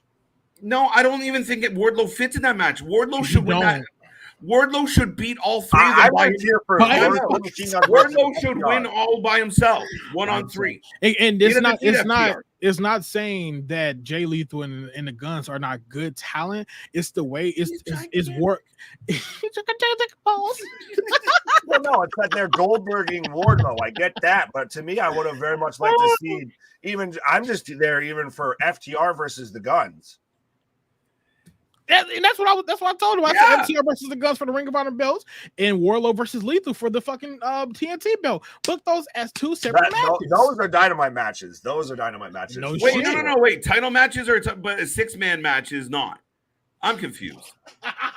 I'm sorry. I got to book everything as a fucking triple threat. So I didn't book shit as a triple threat. I didn't do shit. You even sat there and said, "Oh, I know I've been saying I've been a lot of triple threat matches." What triple threat match did I just book? Not yet. Not Cole. Okay, so I found the one match you didn't do a triple threat yet. Did you just brought it up for no reason? If you're going to have a fucking plethora of title belts, right, on your show, they should be defended outside of what you would deem as a TV title on your pay-per-view, right? The tag title should be defended. How is it that still FTR is not involved in the fucking title picture? They win everywhere. What the fuck are we doing? Really? Wouldn't FTR versus Swerve in Your Glory be a better draw? I almost feel if you switch the Ring of Honor titles for the AEW World titles, and you had Swerve and Glory as the Ring of Honor World Champions, and you had FTR as the AEW World Champions, I feel like that works 10 times better. I don't know. But then they're shitting on Swerve and Your Glory. I'm not, for fuck's sake. Listen, not everybody can be the top guy. I'm writing that down. 2 hours and 54 minutes. but your top guys ain't your top guys. Listen, nope. I can't fix Tony. I can only tell him what he should be doing. Do you know what's worse than your top guys aren't your top guys? Your top guys aren't your biggest draw. That's the fucking problem. You're number one. The guy getting the top guys, the guys that are getting highlighted in main event spots, aren't your biggest draws. They're not. The stats prove it. They're not. It's terrible. It's fucking terrible. But we getting past that damn time where, and I'm there. That's all I'm saying. I'm there with this AEW all right. shit. Before the show goes fucking 6 hours, we were almost gonna hit 3. So what we're gonna do, we'll get Big Nick. He's gonna run us through Clash at the Castle. He's gonna go through the matches. But we're gonna do the whole give your answer on the spot. I don't need to know what the fuck. Are we gonna do all 3, or do we want to do just Clash? You want to do all 3? CJ says let's do all 3. We had a great night here. We gotta do rapid fire. Okay, but really quick, I'm gonna remind everybody we are here all weekend long. This is the Wrasslin for Life Network, and if you haven't noticed, we're now breaking exclusive news. We're now growing. You for those who've been here from the beginning, you've watched it. Big shout out to Big Ray, to Bin Hamin for having been here. We appreciate it. I love hearing the other side. Group to Attitude to fucking Vince Russo to everybody that's involved with that. That's just from one family to another. There we go. And we're probably going to repeat some of that shit. But Nick, to the predictions. So we start with Clash. Right, that's where I'm at. We got Edge and Rey Mysterio with Dominic Mysterio versus Judgment Day, Finn Balor and Damian Priest with Rhea Ripley. Now that's the Raw match, by the way. Oh, Raw main event. What the shit? I can still see it on a pay-per-view. They just haven't. They've killed. Sorry, I'm going too long. Yeah, thank you. Edge wins. Judgment Day because Dom turns. Gunther with Ludwig Kaiser. Did you say something? I said Judgment Day. Oh, I didn't hear you. Sorry, my bad. Next. Gunther with Ludwig Kaiser versus Sheamus with the Brawling Brutes for the Intercontinental Championship. Gunther. Sheamus. Shut the front up. Shut the front up, by the way. Walter. Wait, what? We all no, I'm just kidding. Ludwig versus another triple Seth threat. Rollins.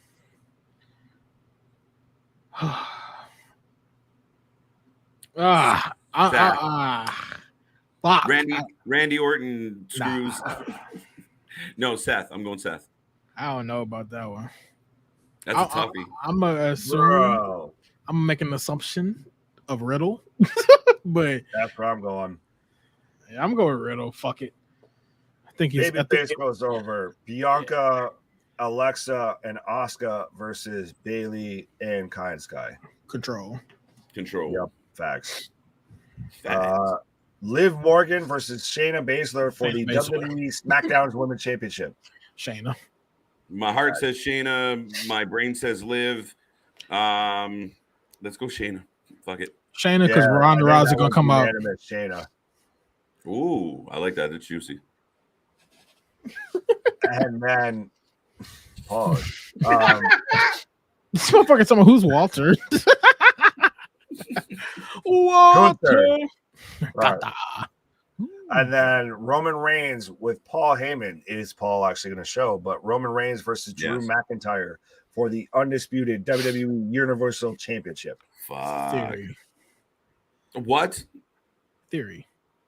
What? Nick? I think I heard that one echo in my apartment. Theory. Nah, I'm gonna go with Roman Reigns. Because we the ones. Just to be on the safe side. Just be on the safe side. Be on the safe side. I legitimately think Roman's gonna keep this belt. So absolutely never bet against the house. Roman. So do we want to go Worlds Collide or All Out next? Chronological. Yeah. So then that would be Worlds. Alrighty. So we have Carmelo Hayes versus Ricochet for the NXT North American Championship. Fuck. You have to start there? Well, I'm like, why you have to start there? Ooh, that's oh fuck. I'm gonna go first. I'll go first. Go ahead. The good Irish lad, Rick O'Shea, takes that win. Timeout. Fuck off. that I don't know why that popped me, just because I'm tired, I guess, at this point. But the Irish lad. I was like, oh, yo, we got a long ass list to go through for fucking All Out. God damn. Oh shit, we gotta hurry up. Yeah, Ricochet. Carmelo. Okay. Brand. I'd say Ricochet. Oh. Okay. Ricochet. That was funny shit. Creed Brothers versus Brooks and Dunn versus Gallus versus Pretty Deadly. Yeah, I think that's a unanimous. Yeah. Gallus wins that one easy. Wait, Gallus? We're all going Gallus? That's what I'm going with. Who are you thinking? Gallus. Hey, no. Katana Chance and Kaden Carter versus who should be Piper Niven and Nikki Cross, but are Dewdrop and Nikki Almost a Wrestler. Get the fuck out of here. I heard Nikki got her name back, though. Yeah, maybe that's what they come out as. What I'm looking at right now, it's still Nikki ASH. Almost. It's a surprise. They're going to come out with new graphic and shit. Oh, I wouldn't be surprised. I'm here for it if that's the case. I honestly think they're going to win. Oh, wow. I'm going to go with them. Yeah. Okay. I mean, it does solidify. It does bring some clout to that division. Well, and we've already had guys like Apollo. We had Dolph that have kind of gone down NXT. I think we're going to get that to where we get guys that slide down and slide up. And realistically, they're at the bottom of their totem pole on the main roster. Like they're always they're booked like they're the bottom tier. So and if we're getting Sasha and Naomi back as well, then you're gonna even rapid fire, damn it. Rapid fire. Mandy Rose versus Miko Satomura versus Blair Davenport. I did better than you. Blair Davenport. Listen, you were reading it. I was trying to make it up off the top of my head. Blair Davenport. I like Blair as a shot there. I'm going with the lady from Asia. Really? Yeah. She's gonna whoop their ass. Braun Breaker versus Tyler Bate for unifying the NXT World Titles. Oh, pardon me? Tyler Bate. I'm going Braun breaker, but I kind of want to know how you got the Tyler. The fuck do you mean how I got the Tyler? This guy whoop people ass for a living. Man, my whole damn book is on the goddamn people from the UK. Fuck these Americans. Well, I almost want to go with you there on Tyler. I want to see Braun chase. And chase under the Papa Paul era versus the Vince era of just you're big and you're a Steiner. So there you go. Can he come? Can he become Rex Steiner? Is that a possibility? Or I think that's the way you do it. If you drops the title and just I'm sick of this shit. I'm not fucking Braun Breaker. I'm Rex Steiner. All of that. He reinvents himself. Right. And adding it all out. Tomohiro Ishii versus Eddie Kingston. I'm going Kingston. The fuck? Oh, I'm sorry. Right, what the fuck? We jumped shows. Ishii, it's going to be Kingston for sure. I don't want to see this match at all. I want to watch it because of Kingston, but Kingston wins. True. I have no predictions for none of this show. Oh, you got to make some. I got to hear this. Eddie Kingston. All right. Pac versus Sabian for the All Atlantic. Pac. Wait, did we skip this match? Yes. What match? No, we did. No. Oh, that's right. We all went. I completely. No one picked her because we think she's gonna go to the main roster. Yeah. So did you give a prediction for Pac versus Sabian? Pac. Hook versus Angelo Parker. Hook. Central Hook. Danielson versus Jericho. Danielson. Oh. Danielson and Garcia joins BCC. Jericho's gonna win. That's funny. Tony Storm versus Britt Baker versus Jamie Hayter versus Hikaru. Tony Storm. Hayter. Cup of haters. What'd she do to you?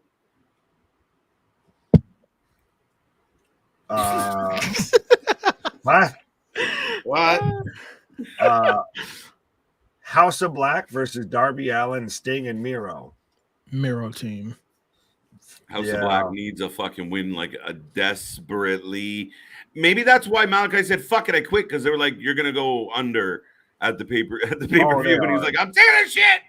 Right, that's the thing is I'm not booking with what I want. I'm booking with what they're gonna do, and they're going under. So it's gonna be Miro, Sting, and Darby. It's Sting. Jade Cargill versus Athena. Facts. Jade Cargill. Athena. Wow. If Athena doesn't win, no one wins. Jungle Boy versus Christian Cage. Jungle Boy has to go over the vet. Unless this is continuing because of Luchasaurus getting involved. Yeah, I'm going with Christian. Yeah, I kind of changed Jungle my mind. Boy. Christian.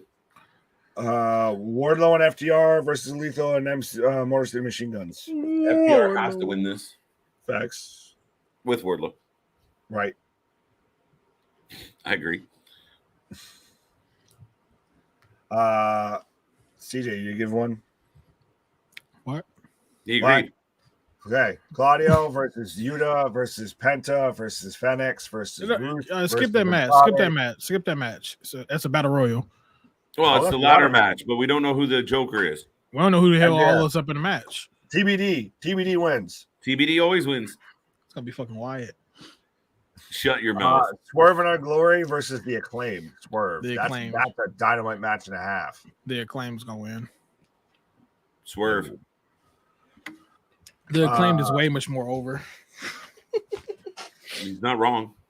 Yo. Yeah, no, you're right. Versus Hobbs. scissor me, daddy. What? What the fuck? Look at us. Post 3 hours is when we Oh, finally brother. started going off the rails, folks. Yeah. We held it together.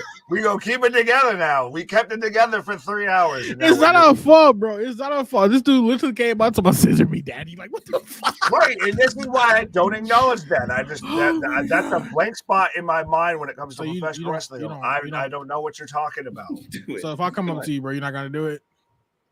I'm gonna go. Wait, what? What the fuck? Rock, paper, scissors, shoot. Oh, okay. I was like, what the, you gonna pound the scissor now? Oh, my. No, I didn't know. Pause. Anyway, We were commended for our, how we conduct this channel earlier today. And Right, and we've now Now here we proceeded go. to exactly go off the rails in No, this is why short people like order. This is why people like it. Right, Anyway. and so we'll end it on the last three: Starks versus Hobbs. Fuck, that one's so hard. Starks. I know. I'm gonna go with Starks. Hobbs. Hobbs. Starks can still recover from a loss. I think Hobbs. has Bro, done I'm nothing. gonna be Hobbs 100% doesn't honest with wrestle. you. All I heard was dark skin is gonna win. What? Time. Pause. When the did I say that? That's what it sounded like. Wait, what? I'm like, I'm about to agree with you. Honestly, I'm like, fuck it, sure.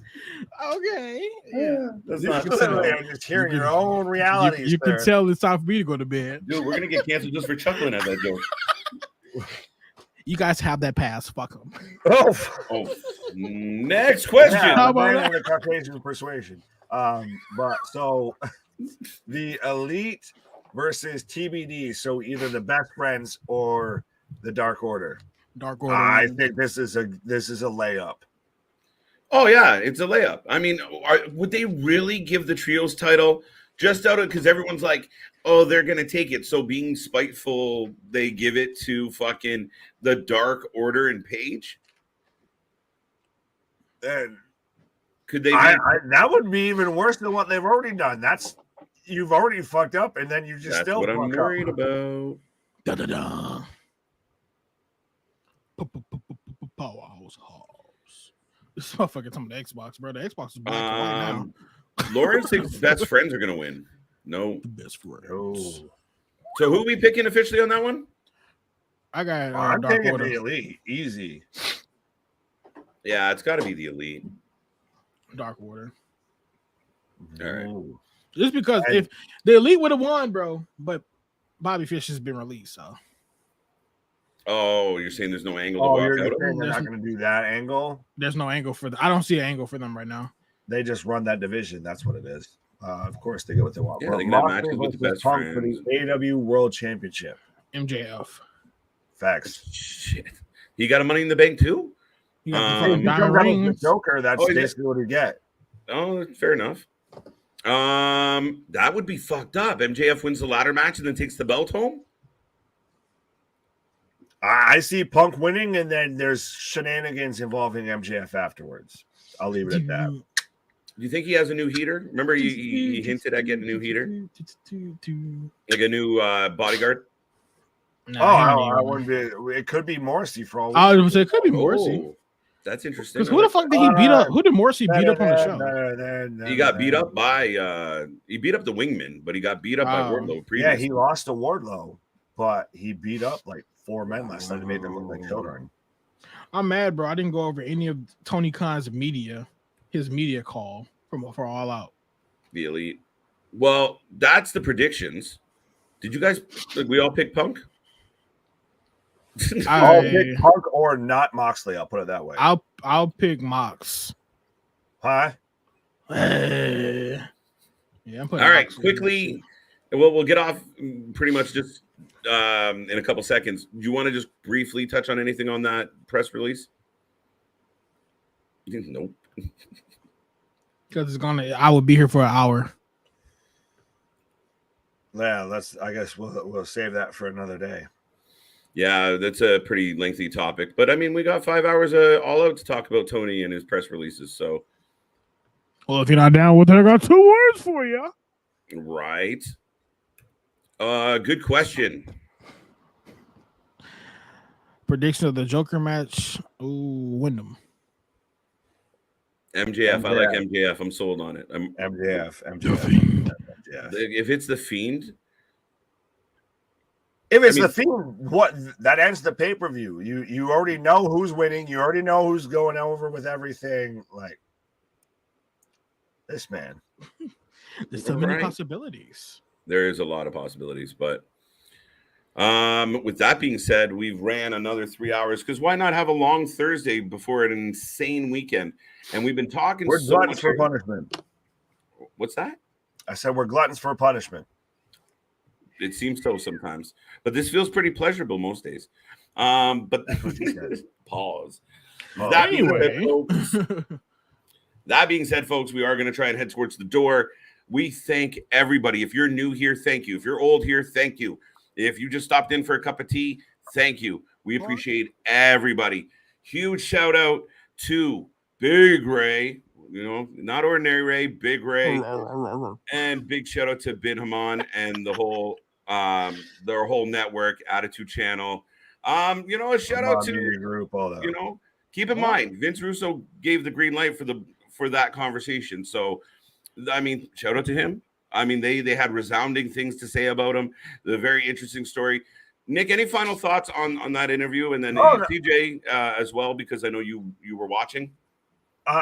To me, like I said, I'm so happy. It's nothing but love. And I was even talking to the guys when I took my little pause and everything. I just love the family vibe. I just love it's a rising tide raises all ships. And after that whole conversation, because I know we'd all kind of talked about hey, do we really want to, you know, what's really going on here? Do we want to go with this, you know, this, that, and other? And then we heard a little bit more, and we're like, okay, I'm interested now. I'm hooked in.